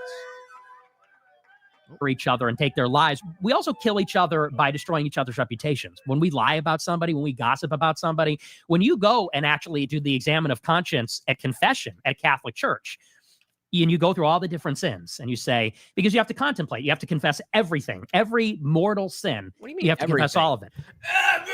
Everything. So first you examine it systematically. Have I done this? Have I done that? And one of the violations of the commandment, thou shalt not kill, is gossip, detraction. It's attacking somebody with a lie, because that's a form of killing somebody in a certain sense. It's a form of damning somebody. And so I wouldn't say we need to lower the intensity, but we should always move in love. And by that, I don't mean some kind of like new age and move in love, very vague and non-specific. Totally. Yeah. But I mean, we should want what's good for everybody. We should will the good for us, and also even for our enemies too, and for the whole. Does that, so one, who are the enemies that we're talking about? And then does that mean that people who don't look like us are our enemies because they don't look like us when we have such a spiritual war going on? Seems like you're again shooting yourself in the foot. So he said more reasons to hold true to the founder's intentions of allow man to find his God by staying out of his way until he harms another. I like it. I like it. Gunner said that makes sense. It's like a suicidal pilot. Nobody wants that. It's okay. Or it's a big deal. It's a big, I was going to make a DEI joke, but I don't know if it was going to. The pieces are there. The pieces are there. Charlie Kirk. I wonder when there's a black pilot or a woman and then this, and you put it together. I don't know. It's there. Boxer was hyperbole just to ponder. I don't really want that. I wanted Morty to get a treat. Well, indeed, he did. Thank you so very, very much. Quality said, and that's a different kind of killing someone. No, different kinds of killing are guns, knives, bombs. Wokeness. Where's your violence? No, Nick, they're not. Everybody, we should will the good for us, and also even for our enemies too, and for the whole country. And so that's why I said my first reaction when I did my show, a lot of people said, well, we now got to go and kill two of theirs. They killed one of ours. Now we need to get violent. No. You do not want that. That's when we start talking about intercontinental U.S. insurgent math. Put a one in the chat if you do not know what insurgent math is. He literally just said it. Go and kill two of theirs. They killed one of ours. Now we need to get violent. Now we got to go and pick up arms. How many is too many? I think there were, not anybody notable, but Morga said, Boggs' statement vis-a-vis Raptor pilots was hilarious. I think there were a lot of people that were thinking that. On the conservative side. I think so. You think so? I do. Are you saying Groypers, or you're saying like what part of that? Because are you saying Groypers? No, absolutely. Oh, okay. So if you are not familiar with insurgent math, yes, exactly. So 10 minus 2 equals 18. So if you have 10 extremists and you kill 2 of them, now you have brothers, friends, family members, whatever, that are joining the cause. So you used to have 10 extremists, you killed 2 of them, and now you have 18. And he even said it. They got 1 of ours, we go get 2 of theirs. They got 2 of ours, we got to get 4 of theirs. They got 4 of ours, we got to go get 16 of theirs. I'm good. 1 was enough. 1 was enough. I thought y'all were the party. Well, I'm not Nick, but, speaking to the left, I thought you were the party against gun violence. You can't go and then use gun violence to get your political ideas across that we shouldn't use guns for violence. Almost like you can't call yourself anti-fascist and then be fascist, but they figured out a way to do that. So, ugh. What part of that? Because are you saying Groypers? No. How so? Absolutely not. You're saying just conservatives, period. I'm saying, yeah, I think that, I mean, do you think that after people saw Charlie Kirk get murdered, there weren't at least some people that said, we have to match the left? Perfect. Absolutely. And that's why I was very, I don't know what the word is, but I was very like, no. Calm your tits.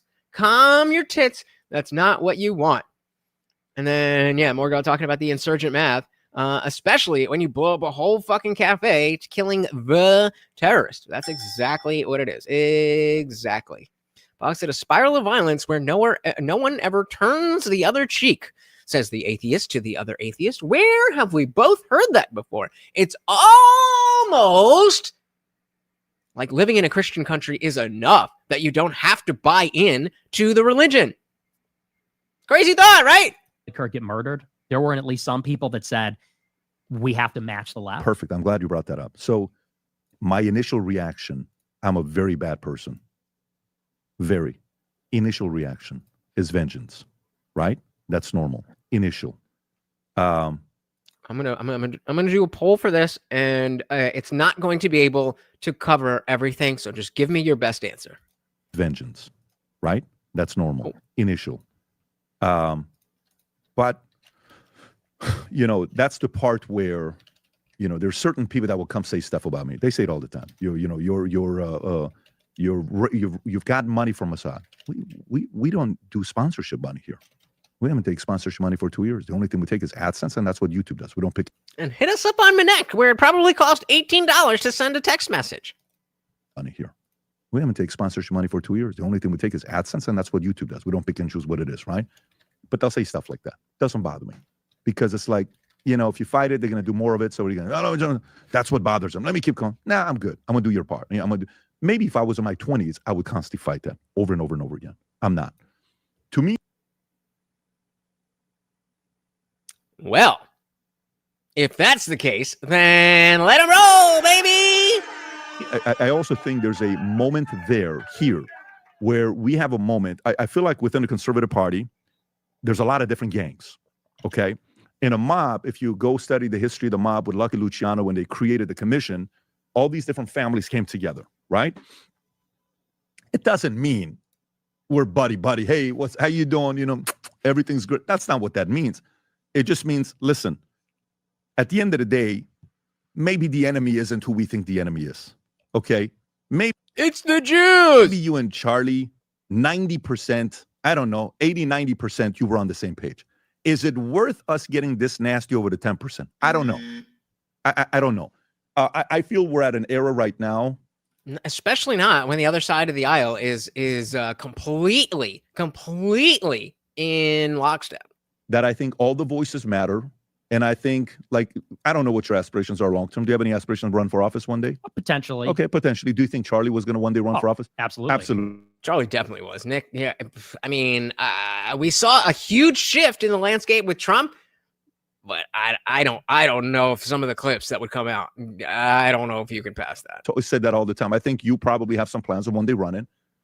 They showed me a clip when he said, I want 100,000 people that are making money low-key underground, nobody knows, where you're kind of breaking that down. Okay, great. So you want to run for office one day. Great. You have your own certain ideas, philosophies that you want to go. But I think that this next part, as we go through it, this is an MLK moment. Nick could not run for president right now. I mean, assuming he was 35, he could not. Well, let's say he's running for office. How old do you have to be to run for mayor or senator or something? He could certainly run. I don't think he could win. Gunnar said he has potential. I'm not a fan. Me neither. And there's too many people already on our side that are gonna be like, oh, he's too far. Yeah, exactly. The entire left is just gonna be like, what, you're down with the worst things that he's ever said. Nah. Box, I felt sick, physically sick, pit in my stomach, and then sadness immediately after, then anger a day later. As you said, the first day rage, day 2 sad. Yeah, a lot of people, same kind of thing, and that's the excuse the left-wing coded language, but that is our trauma bond. This was the MLK of Republicans and conservatives. Even though Martin Luther King was a Republican and his wife called Nixon to get some help, they didn't call back, and then he called John F. Kennedy. She called, and then that's when they flipped. I'm going to be a Democrat, and then next, and then you got Barry Goldwater, and the whole thing is a mess. African Americans were conservatives for many, many years, statistically. Mm-hmm. I'm until the black community came and I should have made it another time. Until the black community came and destroyed that. So while we are talking here about our moment, Nick, Officer Tatum had a little debate here with who did I say? Officer Tatum had a debate with Dave Smith. And where the fuck is it? Come on, give me the thing. I should have found the timestamp. I thought it was that. Okay, let's do Control F. Right. Dave Smith. I could have sworn. I'll just play it. Posted part of the problem, and Brandon Tatum, better known as the Officer Tatum, both join me now. Well, welcome to both of you. No strangers to the show Uncensored, or indeed being uncensored. So it's good to have you both. We're seen online. Ah, there we go. Okay. Let's just back a little bit. So they are talking about Israel and stuff, but obviously because of this stuff, Nick comes up trying to conjure up controversy and conspiracies. All right, let's start. Charlie Kirk's life. People got to stop trying to go too deep on both sides. Let the man be loved and appreciated by everybody who was on stage, and quit trying to. Oh, I forgot my music. Be loved and appreciated by everybody who was on stage, and quit trying to conjure up controversy and conspiracies.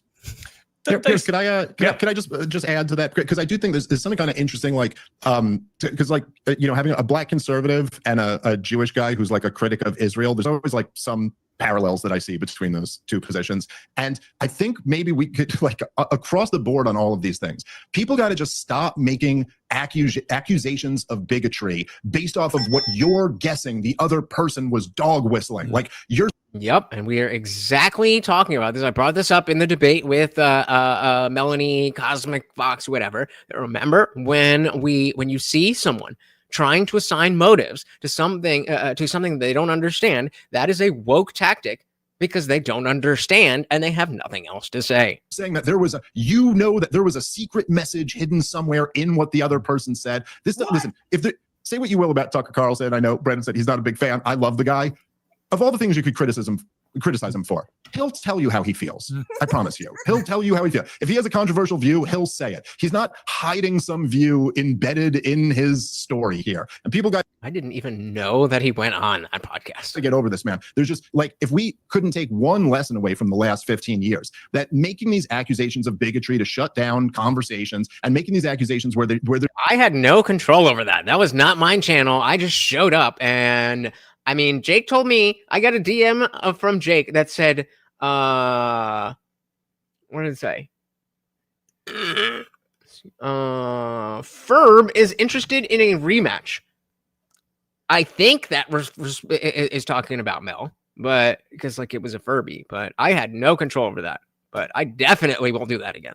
Accusations of bigotry to shut down conversations and making these, like the woke do. Accusations where there's no tangible evidence that they exist. They do not solve the problem of real bigotry. They make the problem much worse, and everybody should back off of that. Now, I do want to ask, though, I got to say, because as you mentioned there, you said that your friend was being called anti-Semitic for sharing a clip of what someone else thought. And listen, man, we don't know each other, but literally the only interaction we've ever had is you called me, I think, a devil and one of the worst people in America the other day, also for sharing a clip of somebody else. No. I'm glad you brought it up. because there's a reason why I said that. It's not that Okay, so we've got Dave Smith. I give J. Fuentes all the credit in the world for this.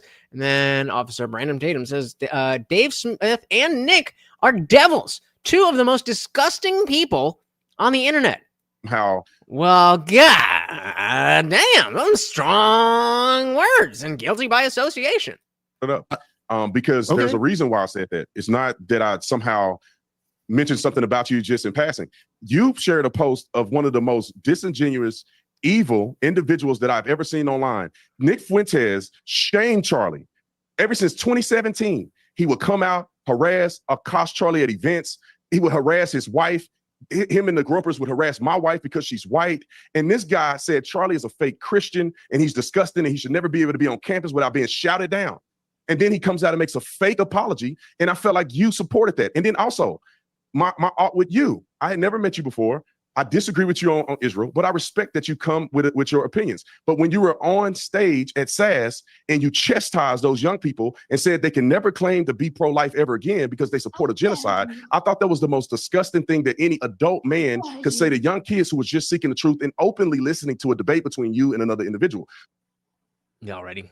It's Dave Smith. You know what's about to happen. So the only reason I said that is based on those principles alone. I don't know you personally, but principles. I thought that was disgusting. And anybody who support that Nick Fuentes guy who shamed my friend who's now dead, it bothers me to no end.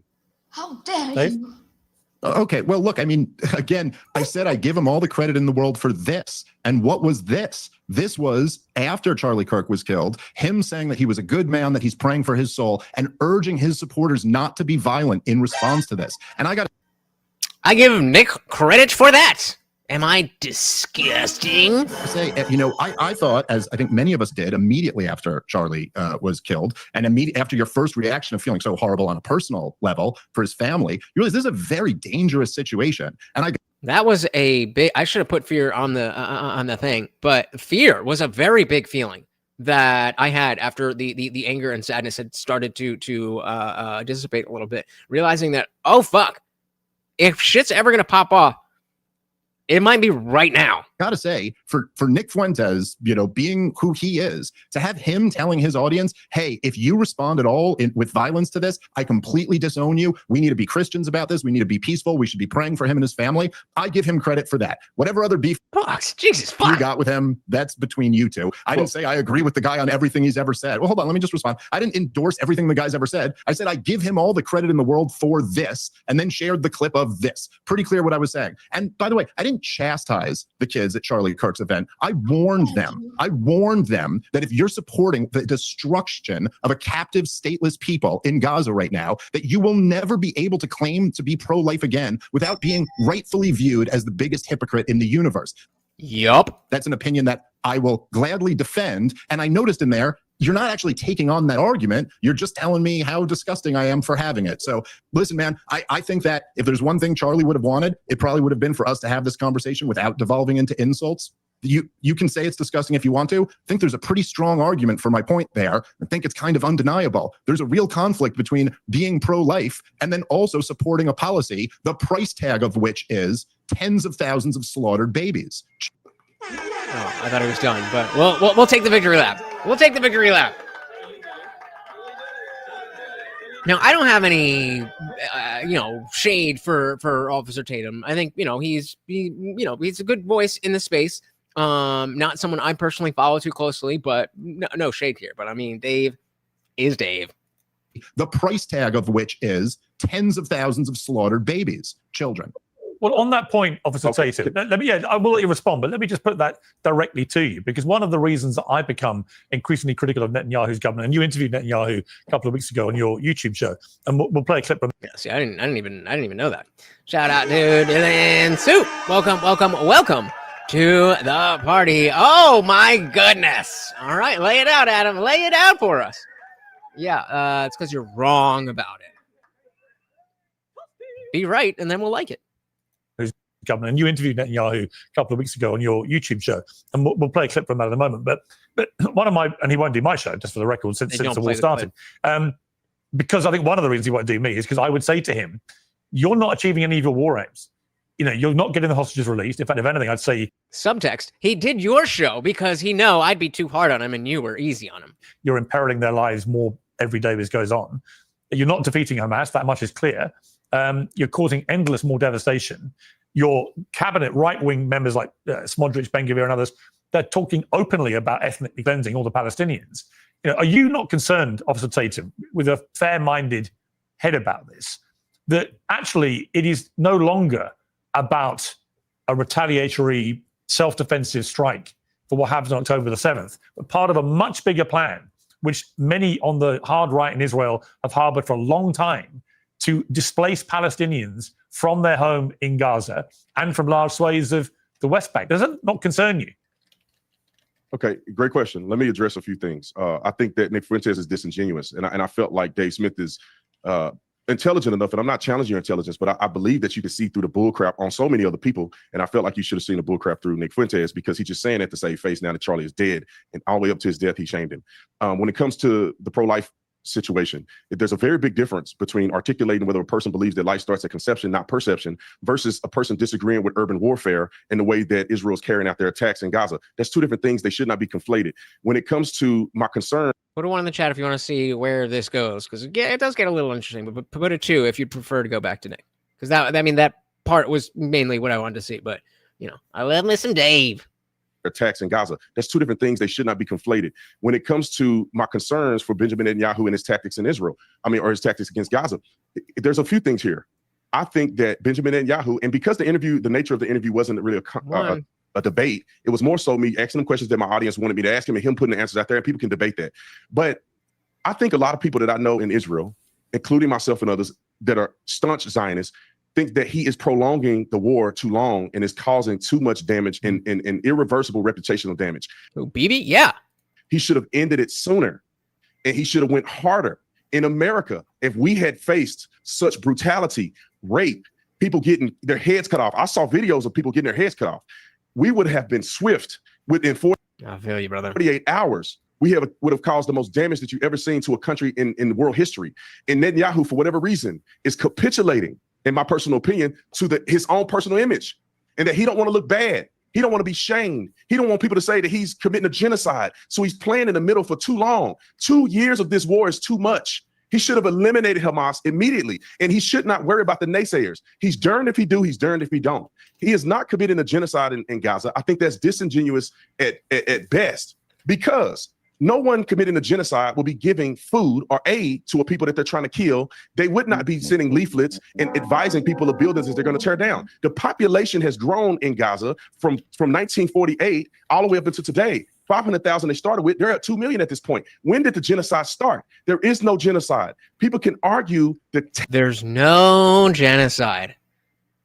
Okay. Tactics that Netanyahu is displaying in Gaza, but you cannot be superfluous and add these arguments that seems to, in my opinion, be anti-Semitic in many ways. It's not, these people are terrorists, and not the Gazan people, the regular everyday individual, the terrorist group that came into a country and attempted to commit a genocide against Israel.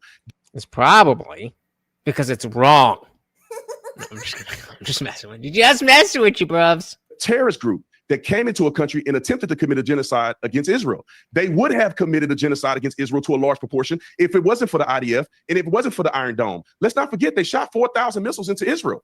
They tried to kill everybody. The IDF is going in strategically. I wish that people had not died. I wish that they could end the war so there's no suffering. This is what I thought on the first stream after October 7th, when I brought two a Jewish person and someone who was just very pro-Israel came onto the show, and it was just like I was Piers here, and we had the two people on the side we were talking about, and I came to the conclusion that Israel good, Hamas bad, so therefore, because I didn't know shit about Jack. And here we are, what, 3, 4, 5 years later, and Tatum's saying the same shit that, yeah, exactly. That, like, the talking points from 5 years, I don't know, 5 years, but whatever. It was 23, so 3 years ago, whatever it was. I wish that people had not died. I wish that they could end the war so there's no... Hey, thank you for the reminder, Nick. We are past the 2 hour mark. If you guys would to keep the party raging, you know how to do it. Thank you so very much for the reminder, sir. Strategically, I wish that people had not died. I wish that they could end the war so there's no suffering. I wish that Hamas wasn't stealing food. The UN confirmed that 96% of all the aid is being looted. I wish that Hamas wasn't doing those things. I wish that Hamas would take the approach of Israel, which means when the rockets go flying into Israel, the people go into bomb shelters. When rockets go flying into Gaza, the terrorists go into bomb shelters, and they make their people stay above ground to be the blunt force of what they receive in a war that they started for no reason. Hamas knew they could never beat the IDF in Israel. Why did they start the war? Why did they initiate conflict? Why did they rape people and do things like that and videotape it? Why do they still have hostages? And You know that if Dave is just sitting there, he's like, "Oh, I got this. I can't wait. I can't wait." I've decided to, because of that last debate that I did, I realized I have to do more of these panels because it's too easy to just sit here and talk my shit. It's too easy to have no pushback. And then, not that you guys don't push back, but I mean, you're in the chat and I can talk and choose not to pull your shit up and whatever. I try to be fair, but it's a different game than when you're actually talking to somebody. So I'm going to be doing a lot more of that. And do things like that and videotape it. Why do they still have hostages? You know the unpalatable answer, Officer Tatum. Guys, if you are just listening, you might want to make sure you are paying attention for this. To Dave Smith as well, but the unpalatable answer to that, maybe they did it precisely to goad Israel into a massive overreaction, which would then make Israel and its government in particular hugely unpopular around the world, to the extent that the United Nations is convening today with the UK declaring a state of Palestine. They're going to be followed by other countries. Only really America and Israel is opposing this, but it may well be that Hamas, being a bunch of evil terrorists, thought if we do this, Israel will massively overreact. They don't care about their own people dying. That's completely obvious. And it could well play into our longer term game plan. Who knows? But it could be that. In which case they've fallen for a hideous sucker punch. Dave Smith, your response to, lots to unpack there, but your response. I mean, Box, I think your ideas are contrarian enough to my own that you don't need to play anything. Just be yourself, buddy. Be yourself.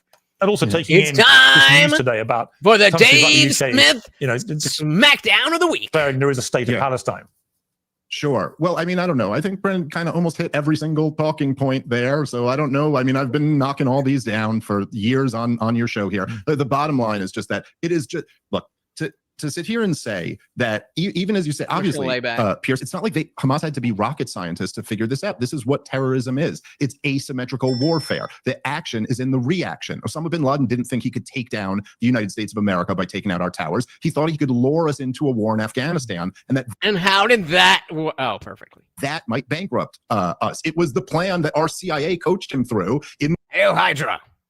In the late 70s and early 80s with luring the Soviets into Afghanistan. And so the idea that, and look, we blew $8 trillion in the Middle East since then. And so that's the idea here. And Israel's completely fallen into the trap. But of course, the reason why that Israel has done irreversible reputational damage, the reason why people are abandoning supporting this is really just twofold. Number one, it's clearly not in America's interest. And number two, this is just indefensible. Even if you say that, hey, look, Hamas goes down into the bomb shelters and leaves the civilians up there to be bombed. Okay, but then ain't there a moral question about whether it's the right thing to do to just drop those bombs on the civilians when you know the terrorists are down in the towers? Hold on, you had a chance to go through all this stuff. So you just went off on every talking point.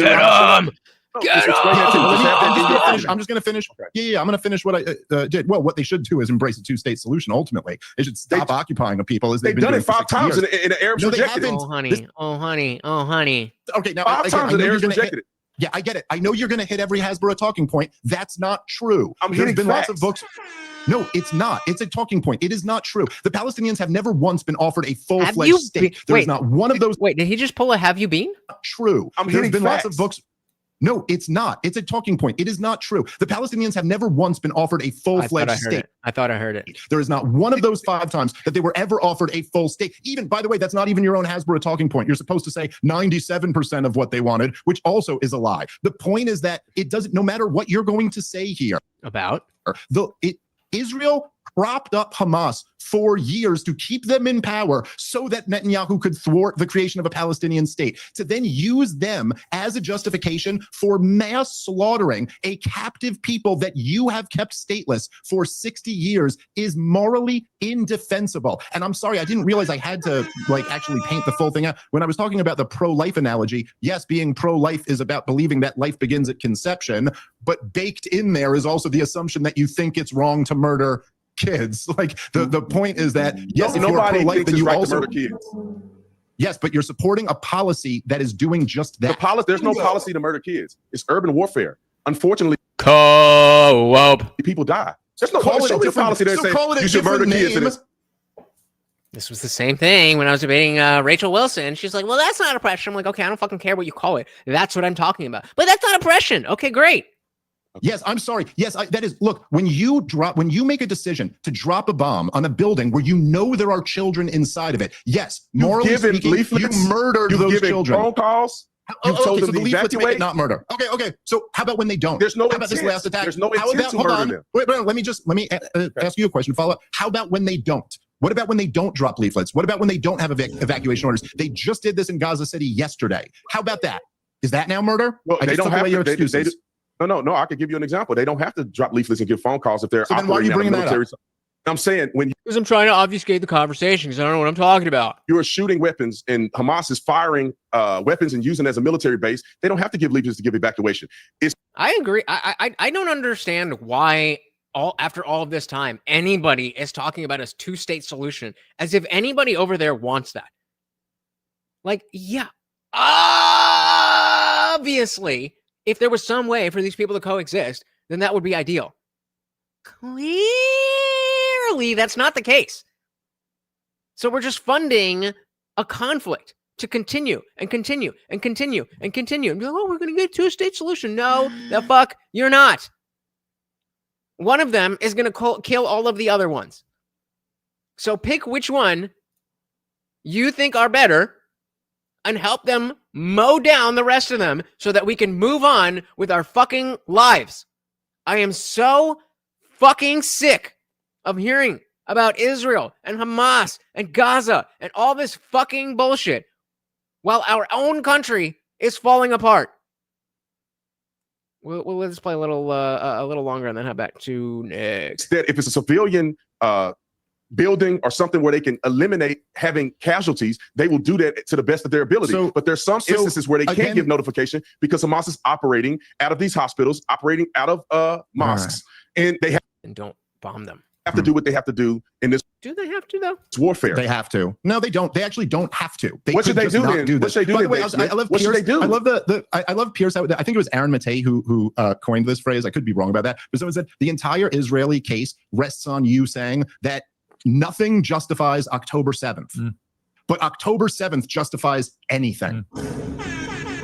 Oh shit! Well, that is a little bit of a bar. Nothing justifies October 7th. But October 7th justifies anything. Sounds about right. Like nothing. There's you're sitting here. Yes. Look, just call it BB land. Jesus Christ! You guys act like you've never been on the internet before. Self-moderate. You can pick one side or the other. 1 second. You can pick one side. I'll answer that question, but just interrupting my point with that question over and over again is just so I can't make my case. There is no. You can go tit for tat here. There's been terrorism on both sides. Israel has been occupying Gaza and the West Bank. No, there has not been terrorism on both sides. /or controlling Gaza and the West Bank since 1967. There's going to be resistance to that. And then for you to say that resistance now justifies us slaughtering people by the tens of thousands, destroying all of Gaza is just, there's no logic in it. There's no morality in it. What should Israel have done? Number one, Benjamin Netanyahu should have resigned on October 8th. After his plan to prop up Hamas, being this genius right-winger that I'm going to keep Hamas in power because, in his words, he could control the height of the flame. Control the height of the flame. That means I'm not going to put the fire out. You know, the fire that is my people being bombed and torn to pieces. I'm just going to make sure the flame doesn't get too high. So I said within Israel, parties use the conflict for their own ends, and the PLO and Hamas use it with me. Okay, so then team up with Israel and be mad at them for not flattening Gaza. That is where we're at. One side has to win. Unless there is some way to find a two-state solution, but you and I seem to agree that that is not a real thing. So then you pick your side, which is the lesser of two evils. Oh, the Middle East. Thank you. Okay. So within Israel, parties use conflict for their own ends. The PLO and Hamas use it with the Middle East. Conflict for their own ends. Well, okay. Can you elaborate a little bit more on this? I understand what you're saying. I don't understand the implication. That I'm going to keep Hamas in power because, in his words, he could control the height of the flame, and this will balance things and thwart a Palestinian state. When that blew up in his face, he should have resigned in disgrace that day. They should have had a real investigation about what actually happened on October 7th. Our late friend had some questions about that, didn't he? Yeah, he did. They should have really looked into that, which we've never gotten to the bottom of. And then they should have done surgical strikes, targeted assassinations, as Israel has always done throughout their entire history with the terrorism problem. They have never, until Netanyahu, treated it as a problem for the regular old army, and it should have culminated in a real peace process. They should have said, we are going to take out the people responsible for this by targeted strikes. And at the end of that, we're ending the occupation. We're giving all of East Jerusalem, all of the West Bank, and all of Gaza to the Arabs. It's their decision what they want to do in the future. But if we are attacked, we will treat them as a foreign nation and go to war with them. I'm down with that. And yeah, so Adam's saying both do not want the conflict to end. They're both trying to control the flame. So why are we fucking involved? Unless to put out the flame, America should not be involved. I don't know how the fuck these geopolitical allyships, what the fine print is, but I don't think it's unreasonable for me to say, okay, yes, Israel, of course, you're an ally of the United States, but you're really fucking some shit up, and you're creating a mess for us. That's not what allies do. So either don't, or you're on your own. Why is that not an option?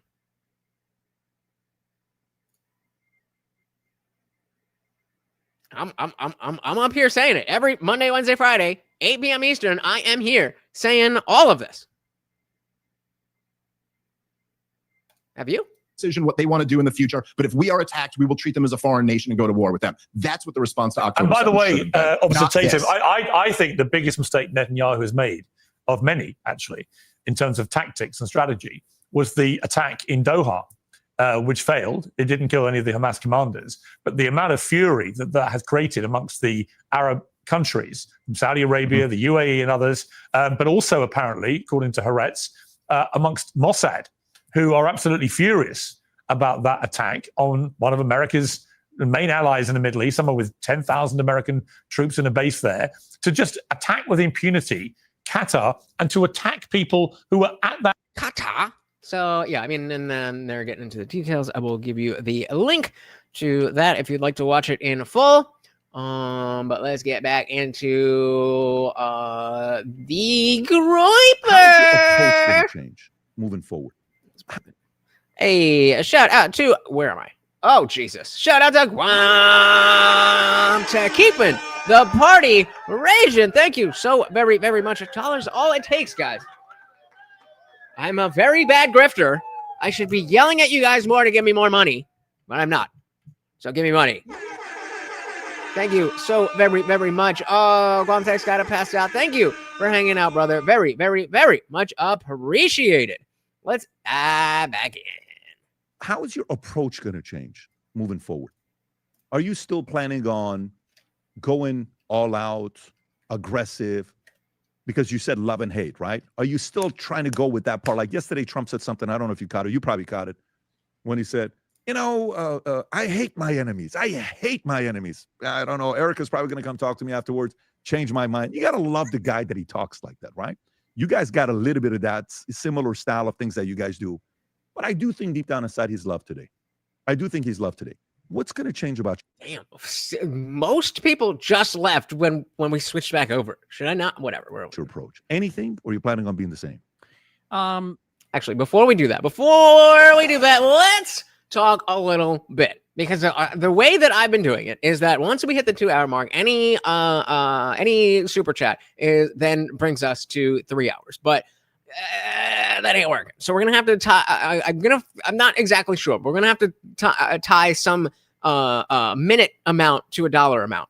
Because as much as I love it, I mean, $1 for an hour is we can't be doing that. But we're gonna figure it out, and the party rages on. What's going to change about your approach? Anything, or are you planning on being the same? You know, to be honest with you, I don't think there's much that needs to change. I mean, you know, we all have a battle that we fight every day. You know, I mean, like you said, your first reaction when you saw him go down was vengeance. And, no question. and especially when you do a live show, so many of the things I've said that I regret or are unfortunate things, it's things that you get whipped up talking about something you're passionate about, and out of anger, you know, something like that. You take it too far, you say something careless. And so, you know, to the extent that it's a reminder of our mortality, I always try every day to keep it truthful, and to make sure that it's coming from the right place. I don't think we should be emotional. I don't think anger. True, but you also don't know the meaning of your life and what you do now and how to deal with death and all these things. So maybe you've got a little bit more work to do before you are preaching to others how they should live and think. Box said, if I was king of the world, I would kick everyone out of Gaza and Israel and turn it into a theme park called Holy Land, where you can come and visit attractions, but you can't live there. Fair enough. I mean, it's better. Sounds like a better solution than what we're trying right now. I mean, damn. Adam said the party rages if the top donation matches the first hour top donation. So we had in the first hour, we had Box with the $10. Our first one was Starch Manning. So if somebody wants to match, then we'll keep the party raging. And to make sure that it's coming from the right place. I don't think we should be emotional. I don't think anger, and I agree with you, the chart that you showed, we shouldn't want to be angry. We should want to be prudent. We should want to be thoughtful, and we should want to act out of rationality as opposed to emotion. And so to the extent that Charlie Kirk died, how it affected me, I'm going to try harder to move in that way. But I think I've been tending in that direction for a long time. Did he inspire you? Was there anything about him that inspired you? Yes. The one thing that he inspired me about, because I did not like him when he was alive, I'll be honest with you. The one thing that inspired me is this guy was a workhorse. And I respect that, because I have a hard time with discipline. I'm not the most disciplined person when it comes to hard work. Shit, me too. And this guy was a beast. I mean, the stuff that he did, working morning to night. The fact that I got a whole ass other job.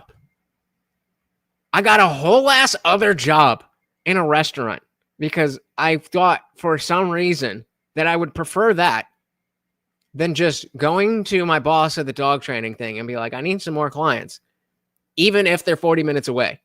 I would much rather make X amount of dollars in 2 hours. Let's say two plus hours, including driving. Got to pay for my own gas, but you know, just hanging out with a dog. Now, did just sign up a Rottweiler that is very chompy, so that should be fun. But I also just signed up a boomer lady who lives by herself, who has a mini Cavapoo. It's literally that big, and from what I saw, pretty smart. So you know, going to be pretty easy. And yeah, I just thought that I wouldn't it would be easier, and that was really stupid.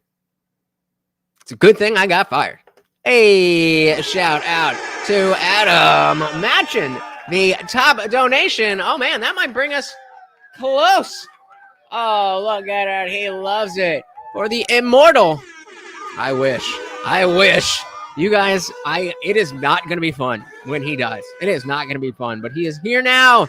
Thank you so very, very much, Matchin, and the co-sponsor of the stream. Thank you so very, very much. Now that keeps the party raging. Hard work. And this guy was a beast. I mean, the stuff that he did, working morning to night, you got to think he did a 3-hour show every day, wrote books. Then he went home and managed Turning Point. Then he went and flew out and did 100 campus events. That's just like him and Trump. They have that Protestant work ethic. And I know you're a capitalist, you're a businessman. There's nothing I respect more than people that build, people that work hard. Hey, Adam brings us past the halfway mark, guys. And we are almost at the 1/3 mark of donations. We've got 4 out of 15, and one more gets us to a third, but we are more than half. $26 out of 50. Remember, guys, I am puny. I need your help. Bulk me up. Every $2, if we hit the goal, is another push-up I gotta do. Oh, you're a capitalist, you're a businessman. There's nothing I respect more than people that build, people that work hard. That's noble. That's good. That's a virtue. So that was very inspirational to me. Did I want 3 more hours with you because I got so many questions. Hi, I'm Nick Fuentes. Hi, I'm Nick Fuentes. Moving on.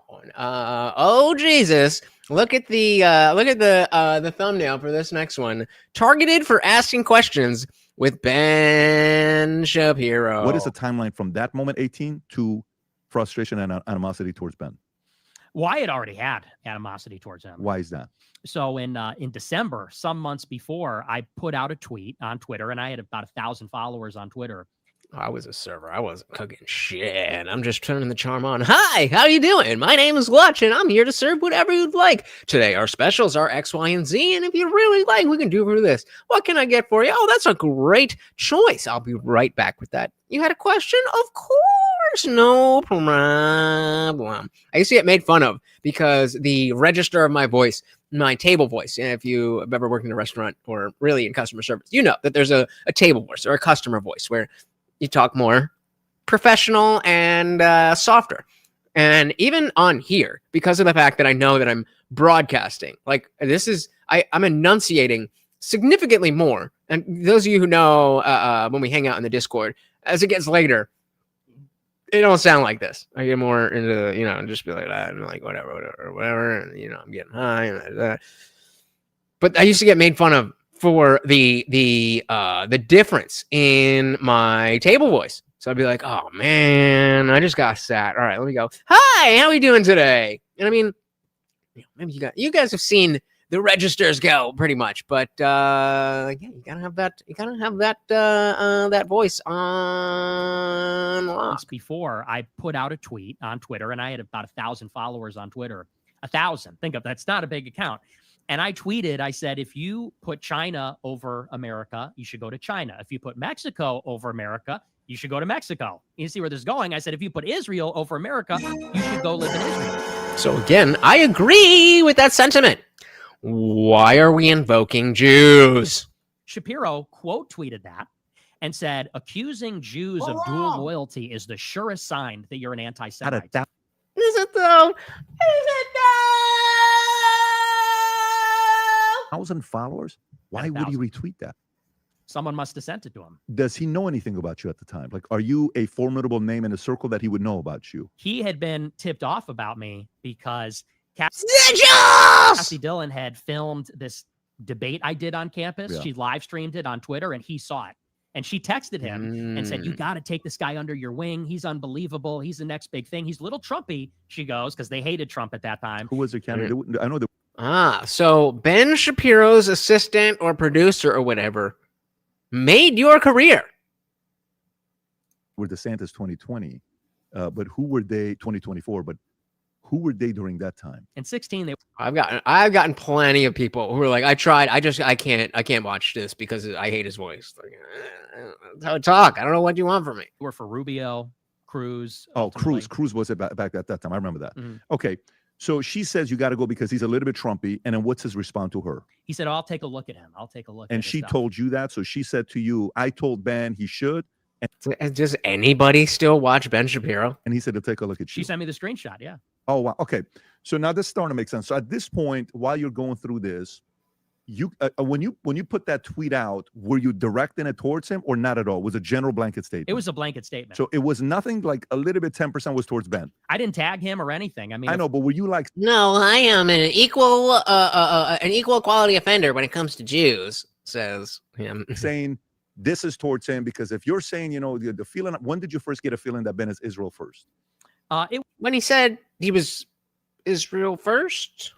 was, it was right around the time that I realized that there was a lot of Israel first. So is this before December of, what would it be, 16? Is this It was around that time, Okay. right around that time. So you're kind of going through this process where you're like, I think Ben is Israel first. I don't know why he's not supporting Trump and he's going more Ted.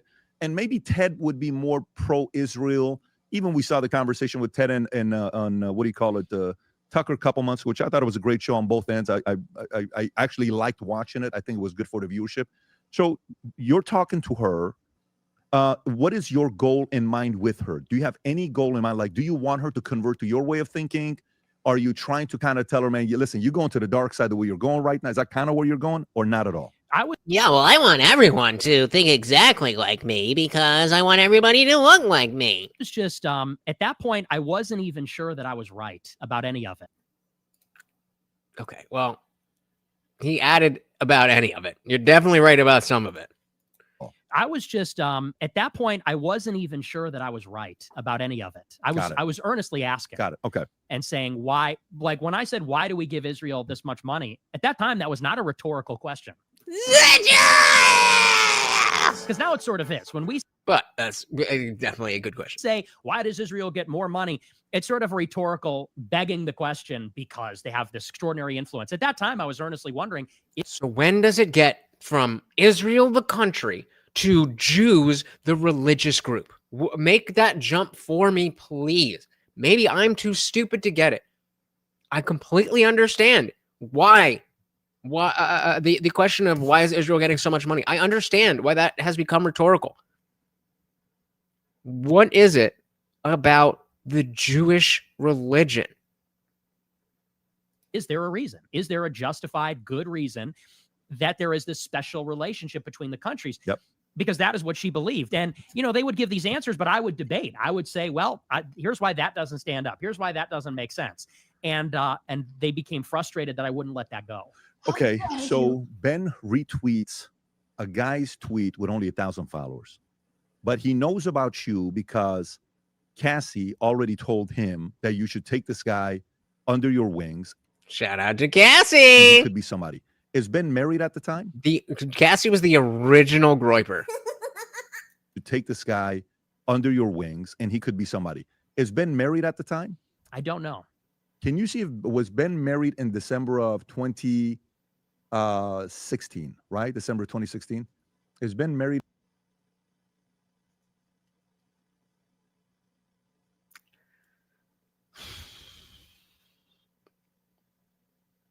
I want to disagree, but your caveat makes it difficult.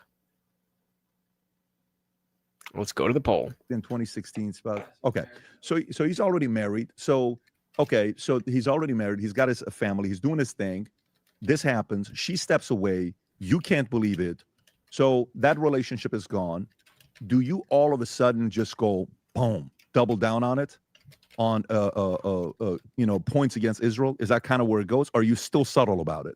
At that point, I was still somewhat subtle about it, at least publicly. When did you go for hit that hole? Because if I'm not mistaken, I mean, you saw like the arguments against Israel happened a lot in the last since October 7th, right? Charlie Kirk was sitting right here where you're sitting at in our other building, but in that seat.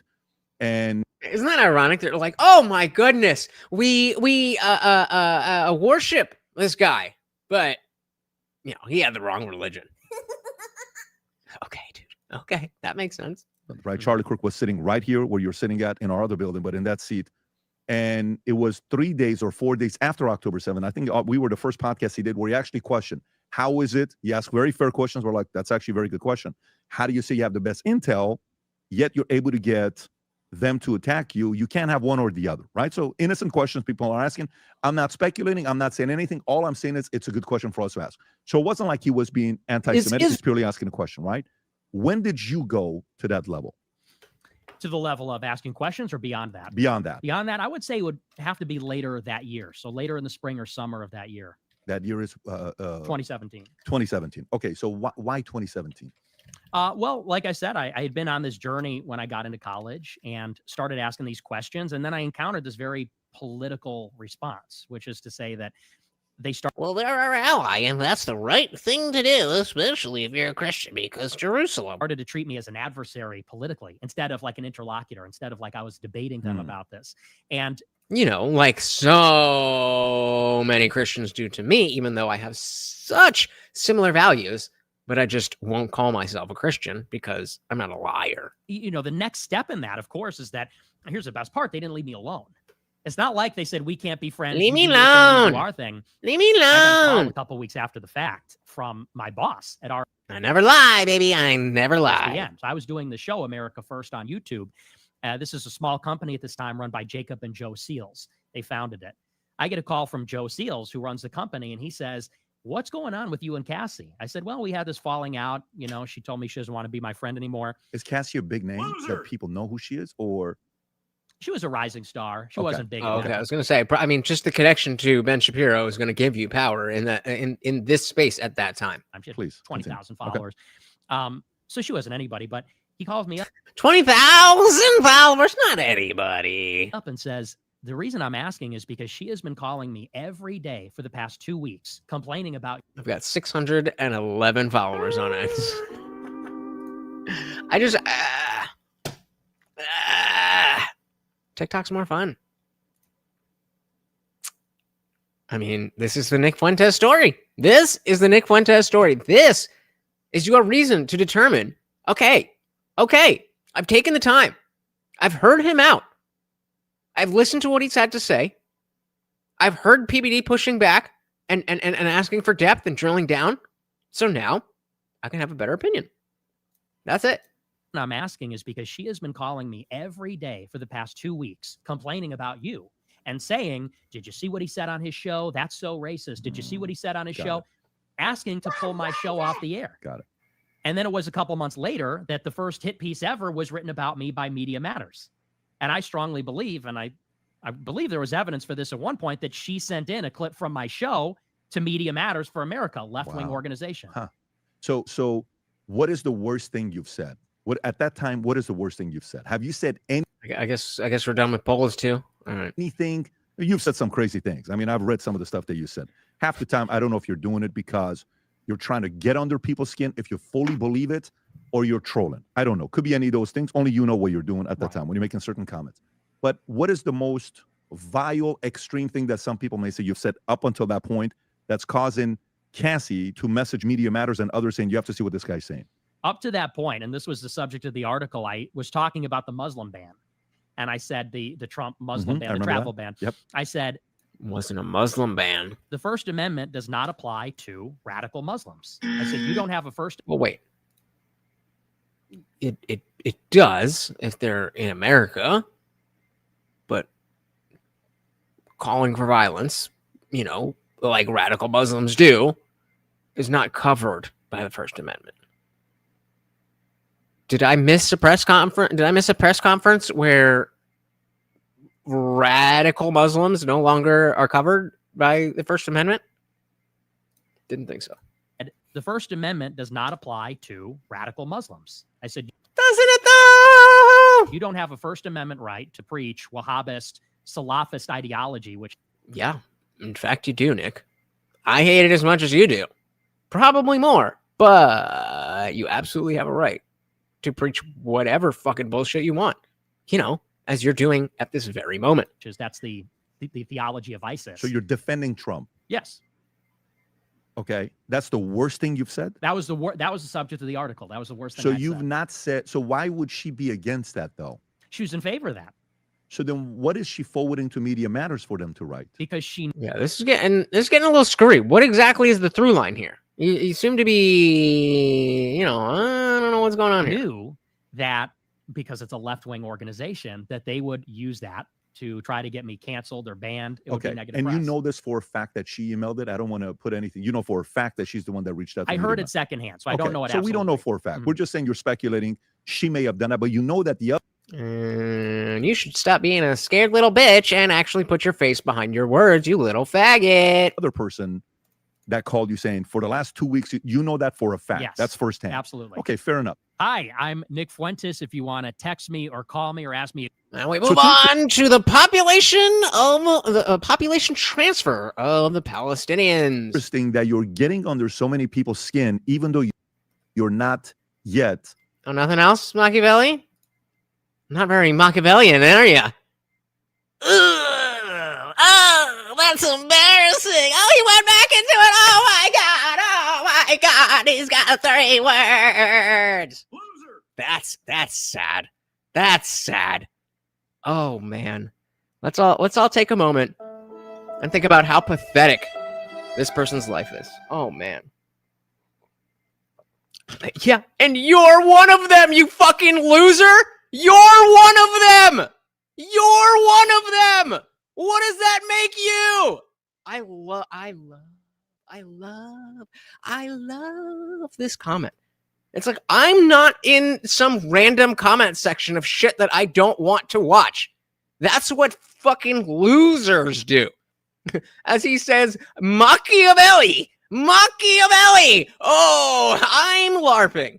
I'm LARPing. My face is here, and I'm saying what I actually believe. And again, we've just got a bot who thinks that he's cool, but he's too scared to actually use his name or his face or anything to back up words.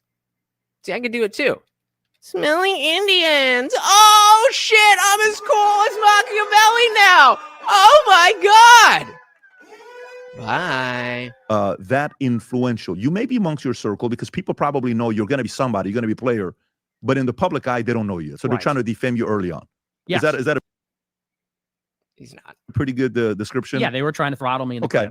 clip. So that happens. Amy Faulkner sends this to Cassie. Cassie then sends it to Reagan Battalion. Reagan Battalion posts it, and now you're saying you're being canceled. Define canceled.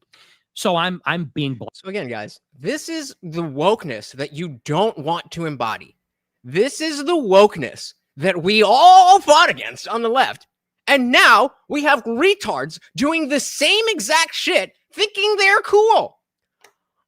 Oh, you're gay. Battalion posts it, and now you're saying you're being canceled. Define canceled. So I'm being blacklisted from everything in the conservative movement, from CPAC, from Turning Point. And why do you think that is, Nick? Why do you think that is? This is when my name is getting the scarlet letter. I'm officially being kind of kicked out because they're saying, you know, none of these people liked me and they were all attacking me on Twitter constantly. But this was the moment when they said, we got him, because this is how this worked. Hey, be nice to Lil Jon. All right. We respect Lil Jon over here. Back then. Now, obviously, everything goes on Twitter and everybody's controversial. But back then, you had a clip like that, which was perceived as legitimately racist or anti-Semitic, and you're kind of done for it. And that's what they did to me. And have you yet? I'm sorry. Good try at him, but he's not smart enough to pick up on that. You know, if he was smart, he'd be like, "Oh, Hindu, oh shit!" But he's not smart enough. Interrupt you. Have you yet walked up to Ben with his kid crossing the streets with his family, or no? not That yet? was years later. That was years later. Mm-hmm. Okay, so this is good. Let's keep going with the sequencing. Sure. So that happens. If you went from 10 to 20 when she said, "I'm blocking you," and a couple of the people at the Daily Wire did. Then you go to 20 to 50 when you find out about the media matters and the messages being sent out to other places to censor you. Claims, but you know the other guy is being called. You saying this girl keeps calling me, telling me what you said to cancel you last 2 weeks. That you know for a fact. Then this happened. I mean, this is his big boy opportunity. I mean, you got to take advantage of it. Girl keeps calling me, telling me what you said to cancel you last 2 weeks. That you know for a fact. Then this happens here with Leadership Institute. Then I had to do it for him. Oh, honey, sweetie, baby. Oh my God. That's so pathetic. Wow, how do you end up being one of these loser trolls and also being really bad at it? I'm trolling me for you. That's how bad you are at this. last 2 weeks. That you know for a fact. Then this happens here with Leadership Institute. Then the Amy Faulkner situation video going to Reagan Battalion. Where do you go from here? If it goes 10 to 20, 20 to 50, where are you going? What Now happened? 50 to 80. Okay, so now it's like this is when you're born. I bet you $1,000 if I time him out for 1 minute, he's going to be here in 1 minute. Watch. Just, no, we'll do, 1 minute. I guarantee you he will be here. I guarantee you. Mm-hmm. And how old are you at this time? Just about to turn 19. So you're still 18, and this is what's happening to Yes. you. Got it. So what do you do next? So that actually does have a level of legitimacy that it's like, okay, if you were 18,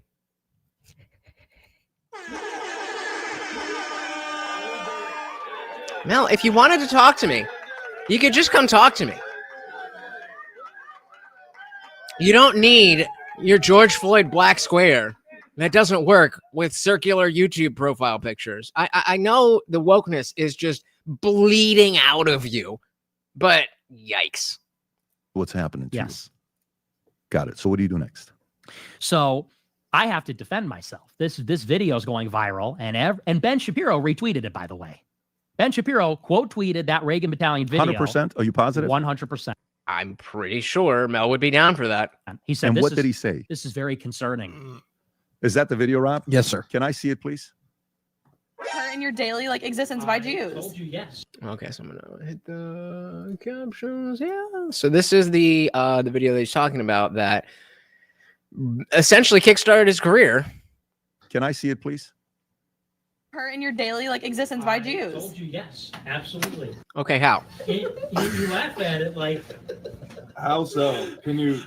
Would you say that me having sex with my dog is the same thing as me having sex with a black man? What? But they would both be degenerate. Oh. Bro. What?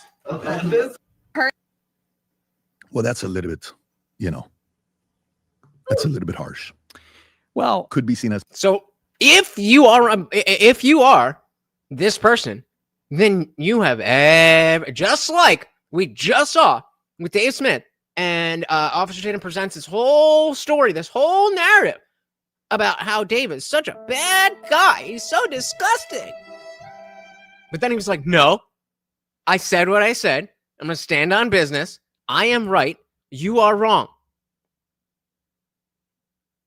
So we would expect that since Nick is so steadfast in his beliefs and his positions, that he's not going to walk this back because that's what he currently believes. Correct?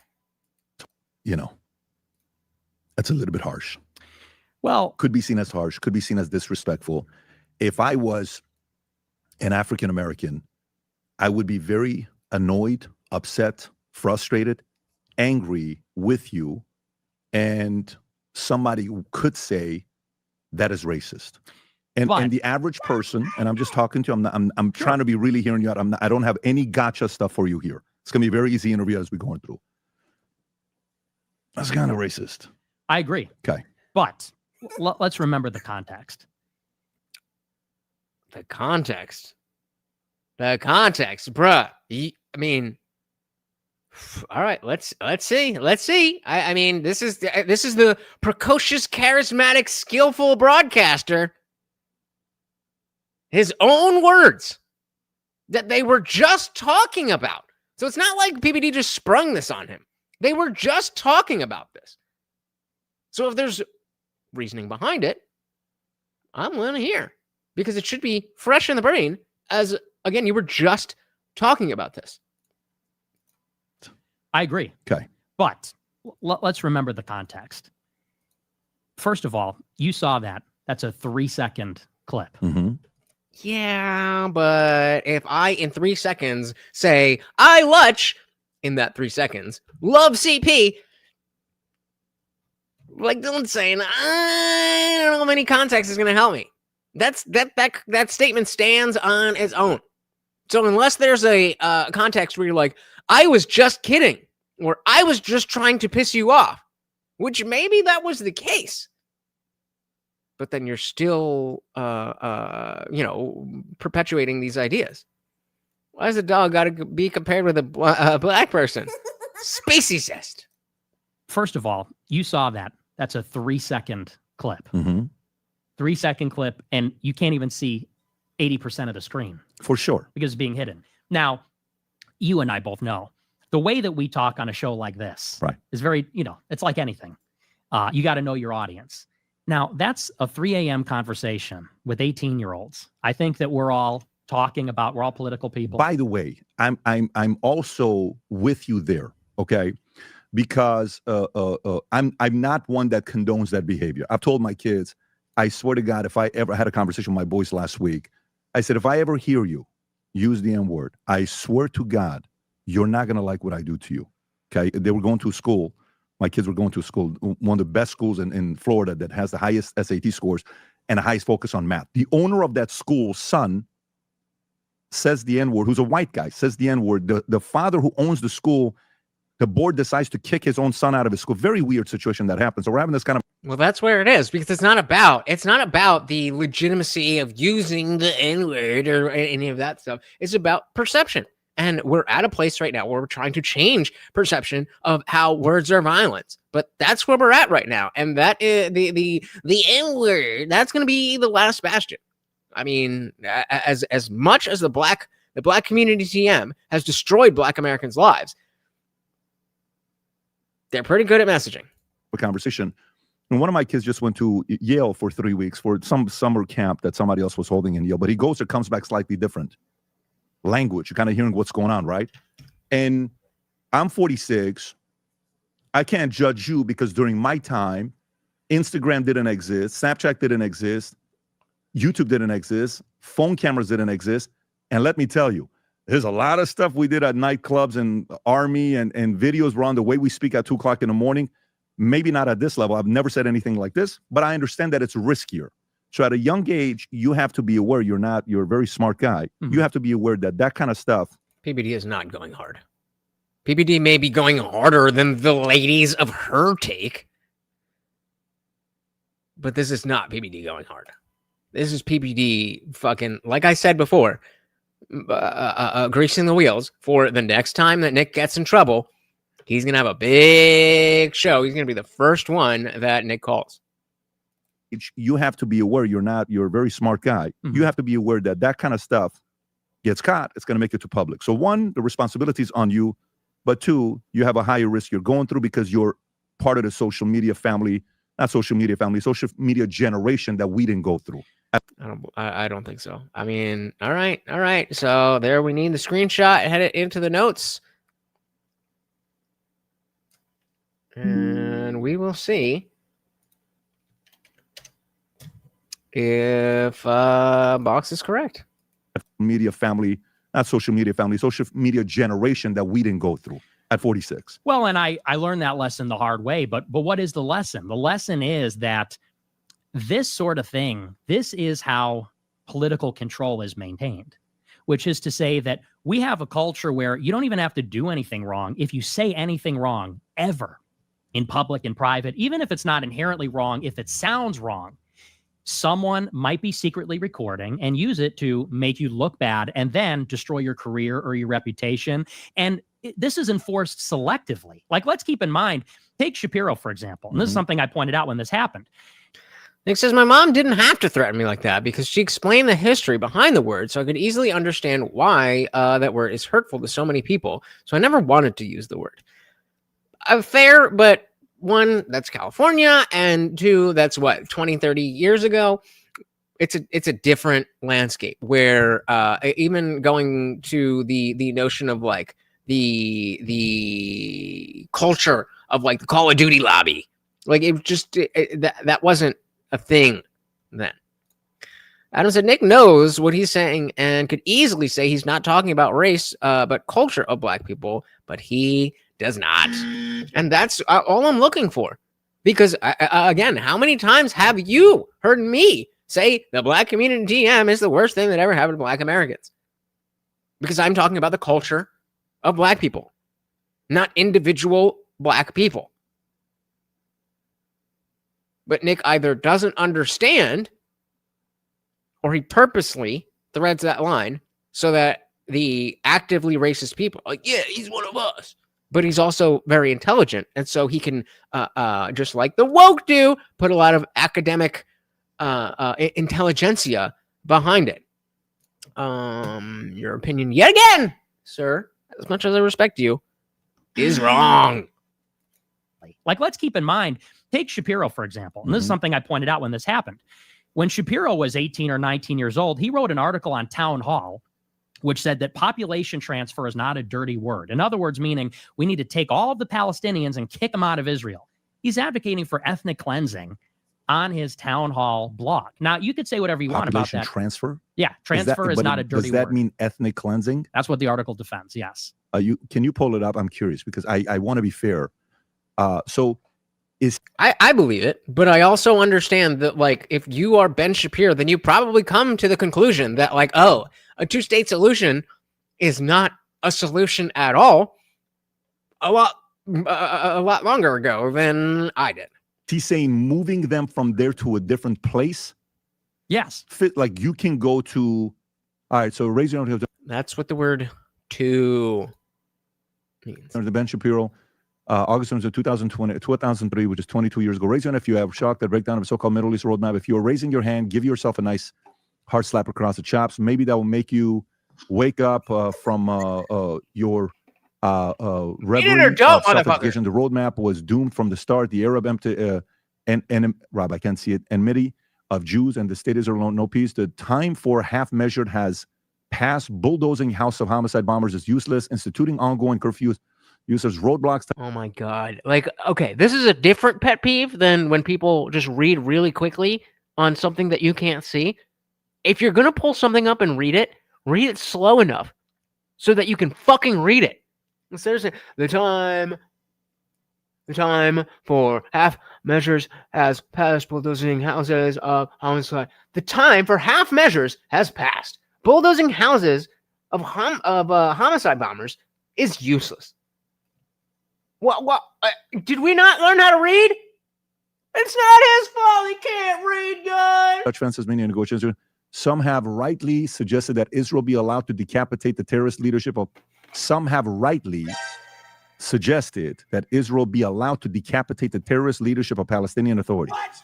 Okay, so rightly meaning they're in the right to suggest justly that Israel should be allowed to decapitate. Decapitate is what? I mean, killing is the easiest way to put it, but decapitate, doesn't that mean to take your head off, Hey, guys, we are 4 minutes away from a 3-hour mark. If you would like to keep the party raging, you know exactly how to do it.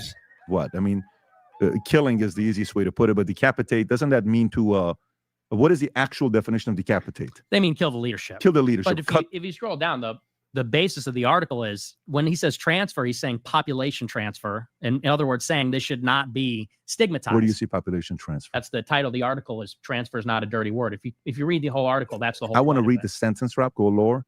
Half measure percent trans indicates global. That's how people understand. If you believe that Jewish state has a right to exist, then you must allow Israel to transfer the Palestinian and the Israel Arabs from Judea, Samaria, Gaza, and Israel proper.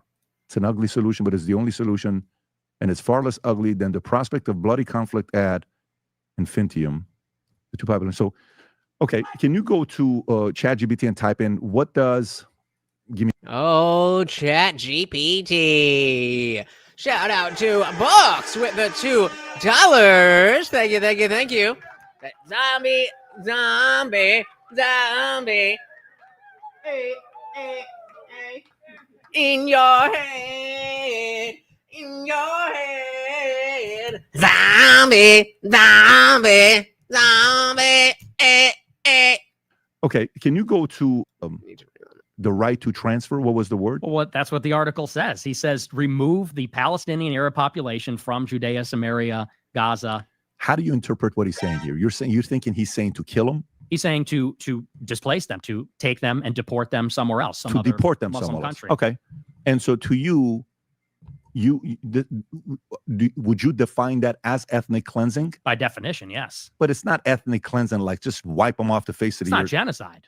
Yeah, there's a difference between genocide and ethnic cleansing. Moving an entire group of people off of their land is ethnic cleansing. You are cleansing the ethnicity of the people in that space. Genocide is a form of ethnic cleansing, but it's a much more violent, specific form. All genocide is ethnic cleansing. Not all ethnic cleansing is genocide. Yes. But it's not ethnic cleansing like. And PBD knows this. So I'm interested to see what exactly is the angle. Just wipe them off the face of the earth. It's not genocide. It's not genocide. By definition, okay, cleansing. Got it. Here's the point I'm trying to make is that is an extremely controversial statement. I mean, could you imagine if someone said whites and blacks can never live together in America? Don't you say that on the regular? It's an ugly solution. We got to take all the black people and send them back to Africa. Right. That's racist. Right. It's racist to say Arabs can't live in Israel. We should remove them all. He wrote that under his name on a blog, but he never got canceled for saying that. Do I know a lot less about Nick Fuentes than I thought, or is that not like specifically his platform? That's racist. Right. It's racist to say Arabs can't live in Israel. We should remove them all. I didn't think he even had a problem with being racist in the first place. He wrote that under his name on a blog, but he never got canceled for saying that. But I got secretly recorded when I was 18 in a private conversation, and people say, and he himself quote tweets it and says, this is concerning. Yeah, but I mean, that's the world we live in. Like, if social media was around when we were in college, then, you know, a lot of us would be fucked too. But you're born when you're born. What is this? What is this fucking crying? Amplify it to everybody in the conservative movement. That's what I say. It is selectively enforced. Yeah, but again, I don't disagree, but I think this is how old is he?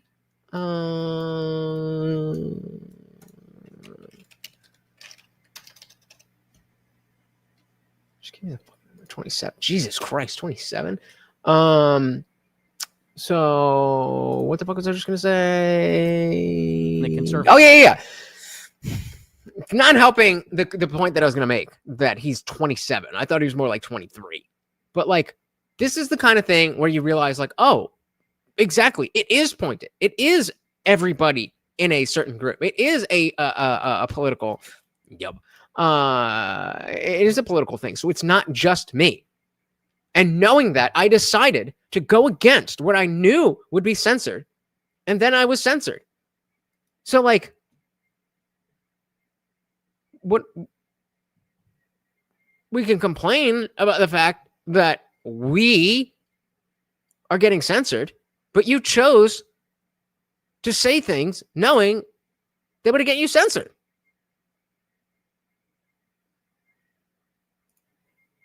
Movement. That's what I say. It is selectively enforced.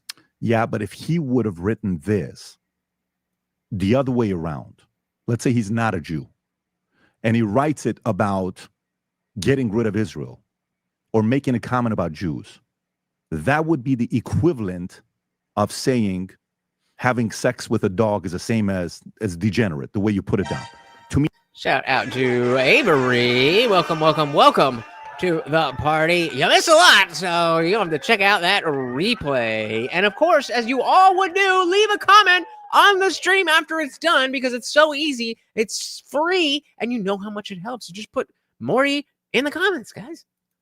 having sex with a dog is the same as degenerate, the way you put it down. To me, that would be the equivalent, not this. And the reason why I say that is because in 03, who's the president in 03? It's not Obama. Is it Clinton? Is it Bush? It's Bush. Okay.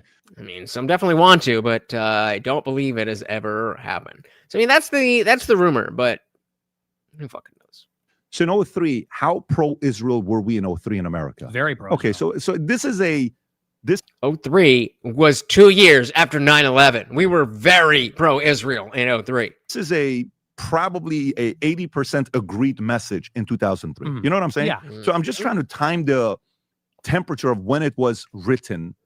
Like if he wrote this today, I am sure it's not going to be 80% support that he's going to get. Right. So 03. So again, coming back to the fact that this was a different time, and he's not old enough to have been in different times. So just the landscape that we have now, or rather the landscape that we had when he blew up at 18 or 19, that's what he knows. And so, like, this is the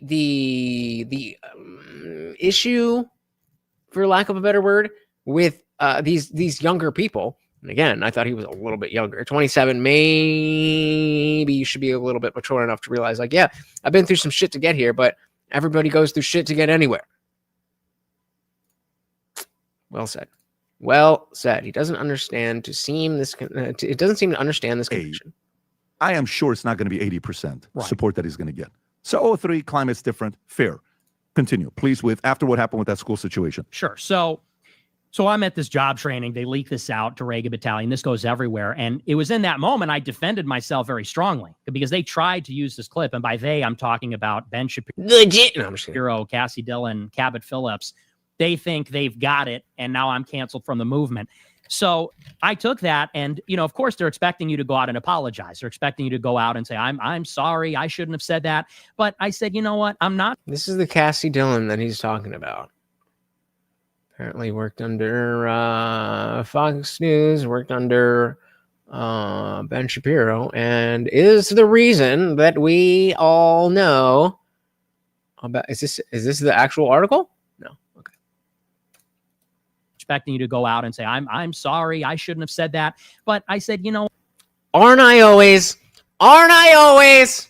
What? I'm not sorry, because this is a political attack. This is not some kind of good faith, because you said the comment is racist, and what? Probably not. Would I phrase it that way if I was saying it in an official public capacity? No, but we tend not to do those things when we think we're in private, in confidence. You kind of understand that there's some discretion there. And that's not to say that I'm, thought I could get away with it, but we don't speak in a lawyerly way when we're among friends. Do you believe? Yeah, but that's not the point. The point isn't that you said something in the wrong way. It was the substance of what you said.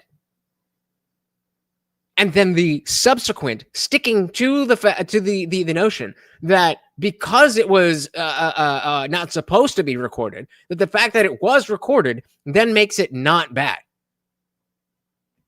That's not how that works, homie. You said it. You got caught. You believed it when you said it, and you believe it now. So any other context is irrelevant. That you don't believe that, though. What? That it's degenerate? Yeah. I wouldn't say it's immoral. Yes, he does. I don't know that I would say degenerate, but I would say it's contrary to my values. How much of are you saying that in that moment because you're trying to be a shock jock and you're trying to get attention? I wasn't trying to be shock jock. Think about the question that was posed. Let's just back. I want to know what you think about this. We're in a private conversation. A girl takes her phone out, starts secretly recording, and says, "Is having sex with a black man the same as having sex with a dog?" Did you know? And I would say no, because the values that I have, I'm okay with the answer to that in any context. That's the point here. You think that because it's in a different context where it shouldn't be a problem because nobody was supposed to know about it. That's not how this works. Like, I agree. She should not have secretly filmed you. That is not okay. But just because that's not okay doesn't make it okay for you to say that interracial relationships are degenerate. Now, fine, if you think that, but stand on what you fucking think and say, yes, it is degenerate to lay with somebody who has different skin color of you. Stand on business. If that's what you think, then say that. But you're dancing around it. You're like, well, I don't know. Do you think it's bad? Okay, that's what we're asking. You think it's bad. And we think that thinking it's bad is bad. Gunnar said Fuentes will say racist shit, but still wonders why people will be disgusted with his beliefs. Exactly. Two wrongs don't make a right. Nut up or shut up. Those unused nuts are shriveled to a nut. Recording and says, "Is having sex with a black man the same as having sex with a dog?" Did you know she was doing that or no? I didn't know she was. Oh, okay. Why does that matter? Yeah. Well, listen. Yeah, you got. What is that to you? That's a setup. Nick, But you fell for it. It doesn't matter if it's a setup. You fell for it. You can never set me up to compare sleeping with a person of a different color to sleeping with a dog, because I don't think that. I don't have those ideas. I don't have those principles. I don't have those positions. So yes, it is wrong for people to record you when you're especially out of context or whatever you want to say. Sure. That does not change the context of what you meant to say behind your words. As Gunnar said, he wants to have his cake and eat it too. I'm talking to you in a way as if you're my nephew or my son. Not in a, don't take it as I'm this to you. Big I'm not bro in doing you. that. I'm just talking to you as I'm new to this game. I'm a business guy. So I haven't been, when I hear the histories, I don't know everyone's histories. When you don't know what you're talking about, you're right. We don't know the history of everybody, but we're willing to learn. We'll talk to everybody. The way I see it, Nick, is one of my kids is very political, more than I'm political, but he's in the climate. So he's always, yesterday he's at the Charlie's memorial And this was one of the most difficult days of his life, witnessing Charlie pass away. I've never seen him. This is a very strong kid. 30 minutes on my shoulders going because of what happened with Charlie. He's sitting right there at the event. I would love just a basic, like when that was brought up, I assumed PBD was going to ask about this. It's like, well, if you think that interracial dating is wrong and you are the product of interracial relations, how does that work? Listening to everything for 5 hours, and he's loving it. It's not like, oh my God, I want to go home. I'm tired. Can we eat? Can we do this? He's all in it. The way I look at you and the way I look at Charlie is one of my kids is probably going to pursue this route, and he's going to go into politics. This could be coming out of Papa Lutch's mouth.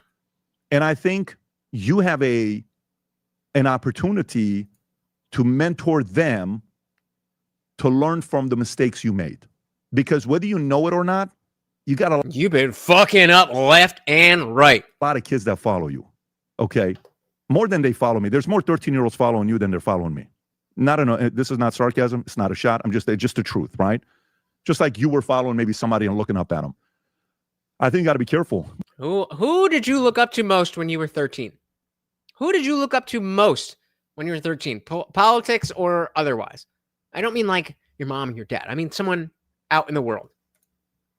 But I also think it comes with the territory. You know, like when I was growing up, I was hanging out with gangsters. See, again, I wanted to find the fucking the emojis that work with StreamYard so that we can have our own fucking thing, and you guys just fucking forgot about it and just didn't do it. I can't do it all, guys. I can't do it all. In LA. And I remember one day I'm in Vegas, 2, 3 o'clock in the morning. I'm in the street with a 15-year-old kid that's driving a car, and he's got a gun that I don't know he's got a gun. Guys pull up here to our left, handful of African-American guys. Where are you from, homie? Where are you from? He pulls out I'm from New York. Boom, boom. I'm 15 years old. We're out there running in the streets of Vegas. Guess what? So this is one that we can use that will show up that whenever you hear something that you don't like, just spam that fucking emoji. You got to be careful. Now you got to find one that is positive for the opposite. Who you get in the car with? That could have been the last day of my life. Mm-hmm. Somehow I made it. I go upstairs. My dad see me. My heart's like shaking. That was somehow I manage. I missed what he said. We got to back that up a little bit. From homie, where are you from? He pulls out I'm from New York. Boom, boom. I'm 15 years old. We're out there running in the streets of Vegas. Guess what? You got to be careful who you get in the car with. That could have been the last day of my life. Mm-hmm. Somehow I made it. I go upstairs. My dad see me. My heart been there. It's like shaking. That was the risk then. I don't know if so much of that is the risk today. The risk is what you just did. You got to be careful what you're saying. Well, and that comes with certain, backlash and responsibility. But and that's just the world we live in. It's not just you who has to be careful of what they say because someone could be recording you at any time. That is the world we live in. If you're my age or older, you are lucky enough to have grown up in a world where that wasn't the case, and only now that is the case.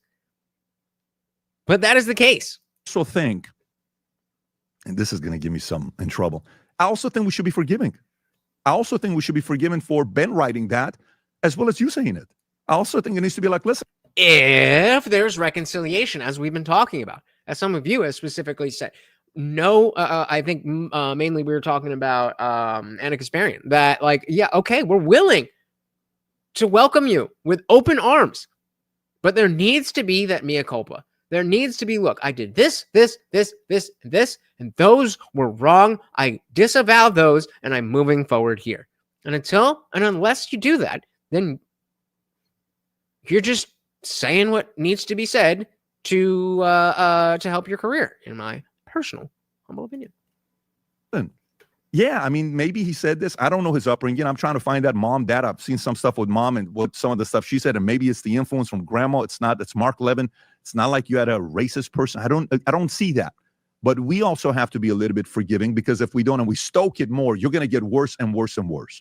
Right? The next person is going to want to get even more and more radical. Mm-hmm. Let's go past this one. If you don't mind. I just want to say one thing, please, if I can, because I hear you and I agree with you. And I try to tell my followers now, I shake my head when my followers are trying to be edgy or edgelording, trolling, whatever. I totally agree. And I try to be a better role model now. And in politics, you do got to be careful what you say, because you're right. And everybody's always watching. The only reason So what was all that bullshit about context then? I say that is to kind of paint a picture from my entire 18th year on Earth. I'm an 18-year-old college freshman.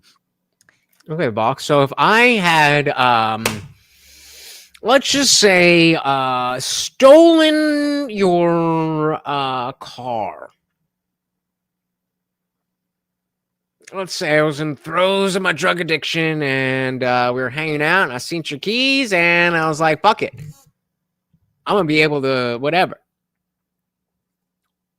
You would be okay with just being friends and moving forward. Even if I was like, nope, I didn't steal your car. If you don't have a car, that's your fucking problem. You'd be like, let's just move forward, Lutch. Is that what you would say? No, the fuck you wouldn't. And if you would, then you're a little bitch. And I'm coming to steal your car right now. Gunner said, I'm telling you, nothing about Fuentes makes sense. He's a walking contradiction. He seems to be foisted on us. A lot of people think he's a plant. And it does make sense. It does make sense. It's not like I was out here being problematic, being hateful, being a monster. It's that a nope. Decision was made that I had the wrong views. And because I had the wrong views, there was a basically ceaseless political attack, which is, you know, I make a tweet about the double standard on Israel and Shapiro's amplifying that. I have a show and someone's calling my boss saying, get this guy fired. Maybe they're collaborating with the left to get me fired. Up to and including strangers that I don't even really know are secretly recording me, setting me up. The point is they made a decision. This guy's got to go. And they said, we're going to use in a careless remark to take the guy out. So, you know. But you still made the careless remark. And you still believe the sentiment behind that careless remark. I'm sure, you know, you could find from anybody, somebody at some point has said something that they wouldn't want out there. But there's a level of, you know, joking. If you said you were joking, then I don't fucking know. I don't fucking know how you joke at 18, but you haven't said that. You haven't walked it back. You haven't apologized. All you've said is but.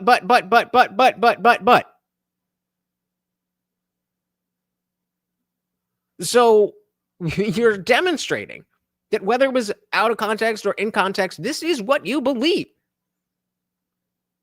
So it doesn't matter that it was a secret recording. In fact, people are a lot more honest when they know he was talking about himself. I'm not going to talk in a lawyerly way when I'm up here. Yeah, you're going to talk in a way that makes you look best and maybe not be as honest as you could be. People see, here's a guy that said a bad thing. I don't support that. And and I'm not saying you do. I'm just explaining that's the side that a lot of people don't see. They see the bad remark. They don't see the calculation. And that's why I'm having these questions with you. And by the way, that. I wish this podcast. Yeah, she's done worse.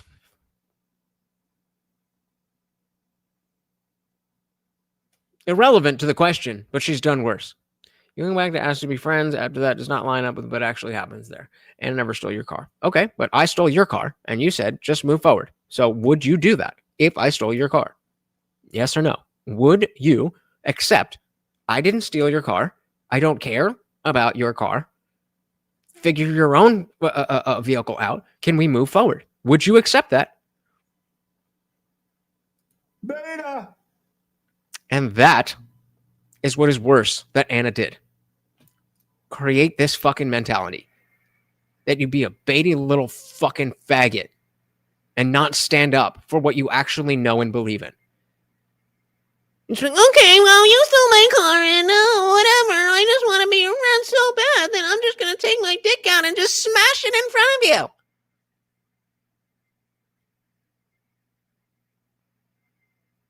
you. Just in case anybody out there is curious about my position on this,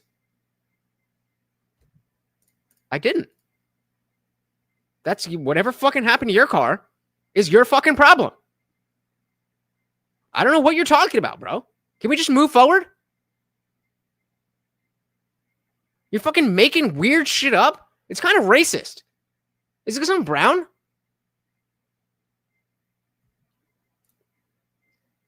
No, I didn't steal your car. You did something wrong. Can we move forward, please? Do you see how this is not the way that you think, Box? Oh. Am I your kid, Box? Shut up! That's not the question. That's a different question. If you would like to ask me that question, I'm happy to answer any question you have after you respond to my question. Can we move forward? You don't think this way. You would not. Because I know that you would stand on, hey, well, can we at least talk about this? And if you were to just be of the opinion that people can commit these types of crimes against you, and it is okay that we just move forward, and there's no accountability, then yes, I stand by the fact that Anna Kasparian, among others at the Young Turks, have created this mentality that has destroyed my country. I'd rather you steal my car. The calculation. And that's why I'm having these questions with you. And by I the way, appreciate that. I wish this podcast existed, because I don't know if there's one where someone's asking you for people to know, how did you become the way you became? Exactly. That's why I wanted to take this approach with you. Hi, I'm Nick Fuentes. If you want to text me or call me or ask me a question, you can find me on Minect. All right. So yet again, things you If don't you went from 0 actually to 20, believe. are you going 20 to 80, or are you going 20? If you went from 0 to 20, are you going 20 to 80, or are you going 20 to 50 now? I would say I was going 20 to 50 Okay. at that point. So what's the You're not really trying to present it as if I said you should never have forgiveness, right? I know you're not that dumb. I know you're being facetious, right? I know you're not that stupid to think that I'm saying forgiveness should not exist. Talking about accountability, forgiveness after accountability, after reconciliation. If I stole your car and tried to gaslight you that I didn't, the only way that I should ever be able to get back in your good graces is, at the very least, admit that I did it. And then if I can't get your car back, replace your car, fix your car, whatever, put things back the way they were. And then it would still be unjustified for me to be like, all right, just like, I paid your car back. Can we move on now? You'd be like, I'm the one. This is exactly the shit coming from the left with Charlie Kirk. Oh, we need to turn the temperature down. We need to forgive each other. We need to do this. I can say that. Same thing with the pandemic amnesty. Oh, I know we made you second-class citizens, but we just need to move on now. I can say that. You need to shut the fuck up unless you're going to apologize profusely for what you and I both know that you have done wrong. And if you're not that person, then you are contributing to the downfall of this country. Shout out to Waco. Accountability is important. Circumstances apply to punishment for a reason. $20 to $50 now? I would say I was going 20 to 50 Okay. at that point. So what's the next move you're making when you start hearing this? Well, when this stuff started to happen, I actually... Oh, were they friends? Or is that like a completely different situation? Gotcha. You start hearing this. Well, when this stuff started to happen, I actually was almost going to get fired. They almost fired me for that hit piece. From the RS from RSBN. Okay, got it. And the funny thing is, I didn't even want to do the show at that time. I was looking for an off-ramp. I didn't want to do the show. I wanted to kind of move on because I didn't get a lot of viewership. But at that point, they were trying to knock me out. So it made me want to stay in the game. This guy that called you, Nick, who was your boss, the RSBN guy, is he a good guy? It's the same underlying principle. So you think that if Charlie was still alive, that she'd be just totally fine with him and Robinson hanging out? That's what you think? You're just trying to be a contrarian now. I told you I didn't need that. Your own ideas are bad enough. This is just getting annoying now.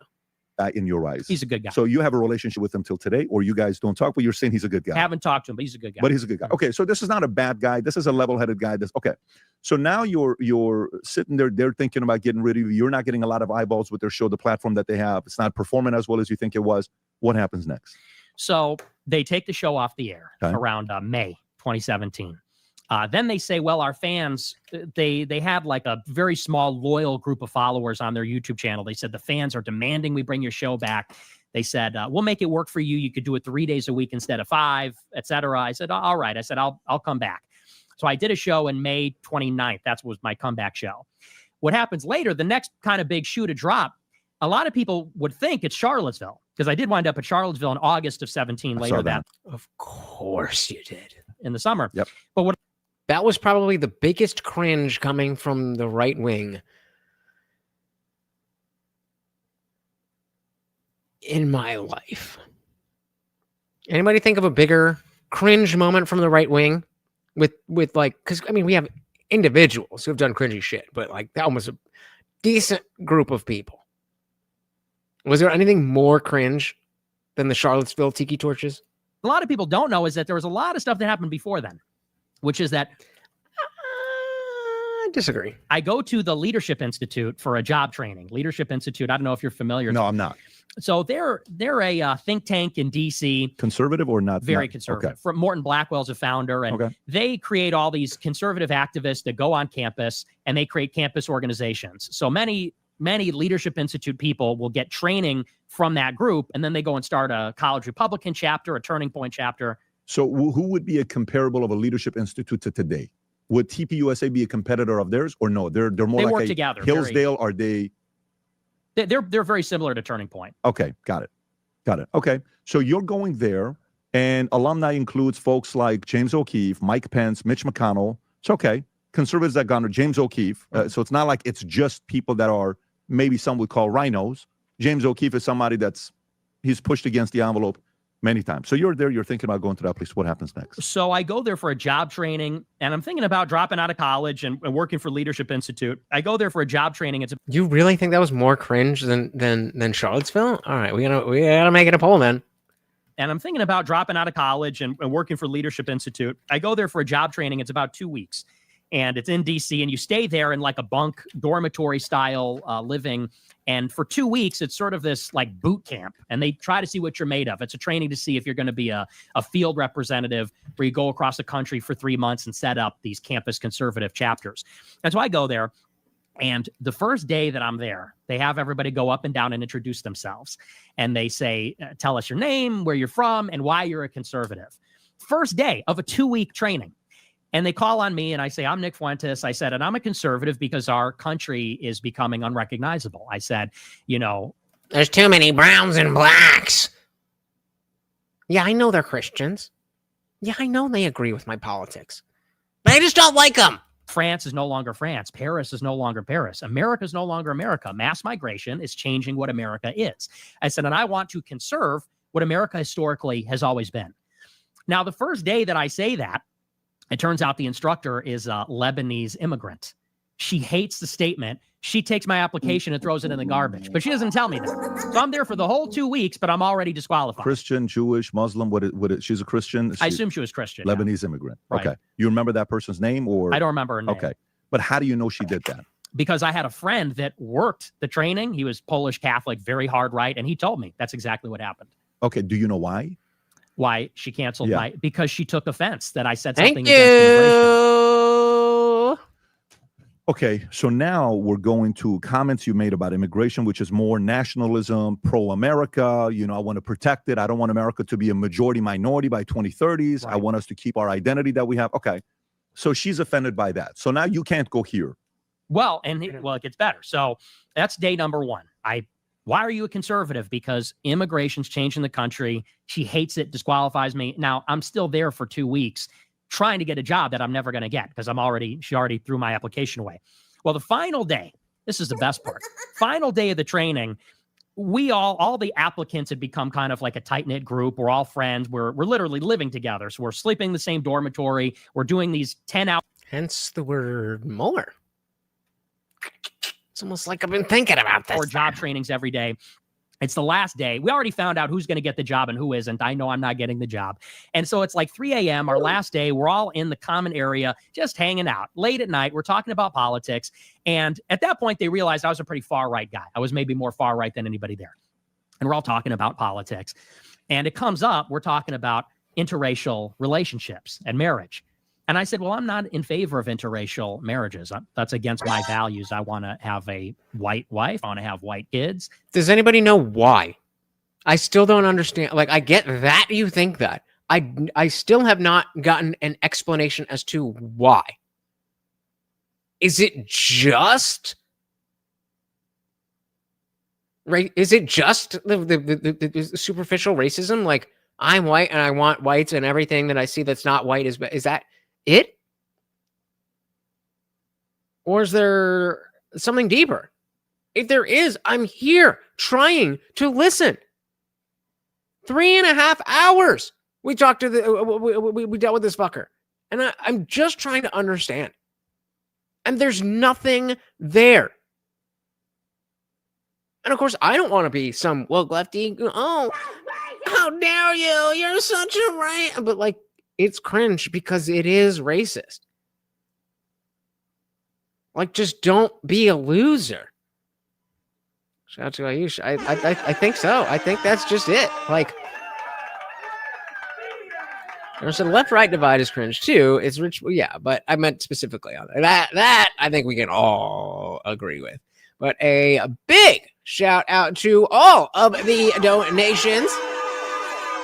We had our co-sponsors, Box and Adam, coming in hot with the $10.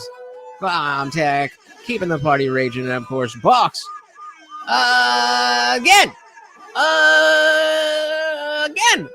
No push-ups for me. I just got all your money and I didn't have to do any push-ups. Maybe next time, guys. Thank you so very, very much for hanging out. I know you guys could be doing anything else in the world, and yet you are here hanging out, and I very, very, very much appreciate that. And if you're new, please do hit that subscribe. I am live every Monday, Wednesday, Friday, 8 p.m. Eastern, and sometimes whenever I feel like it, dropping new videos every single day. Guys, praise the Overlord Morty. That is the only way to get raptured. Thank you so very, very much.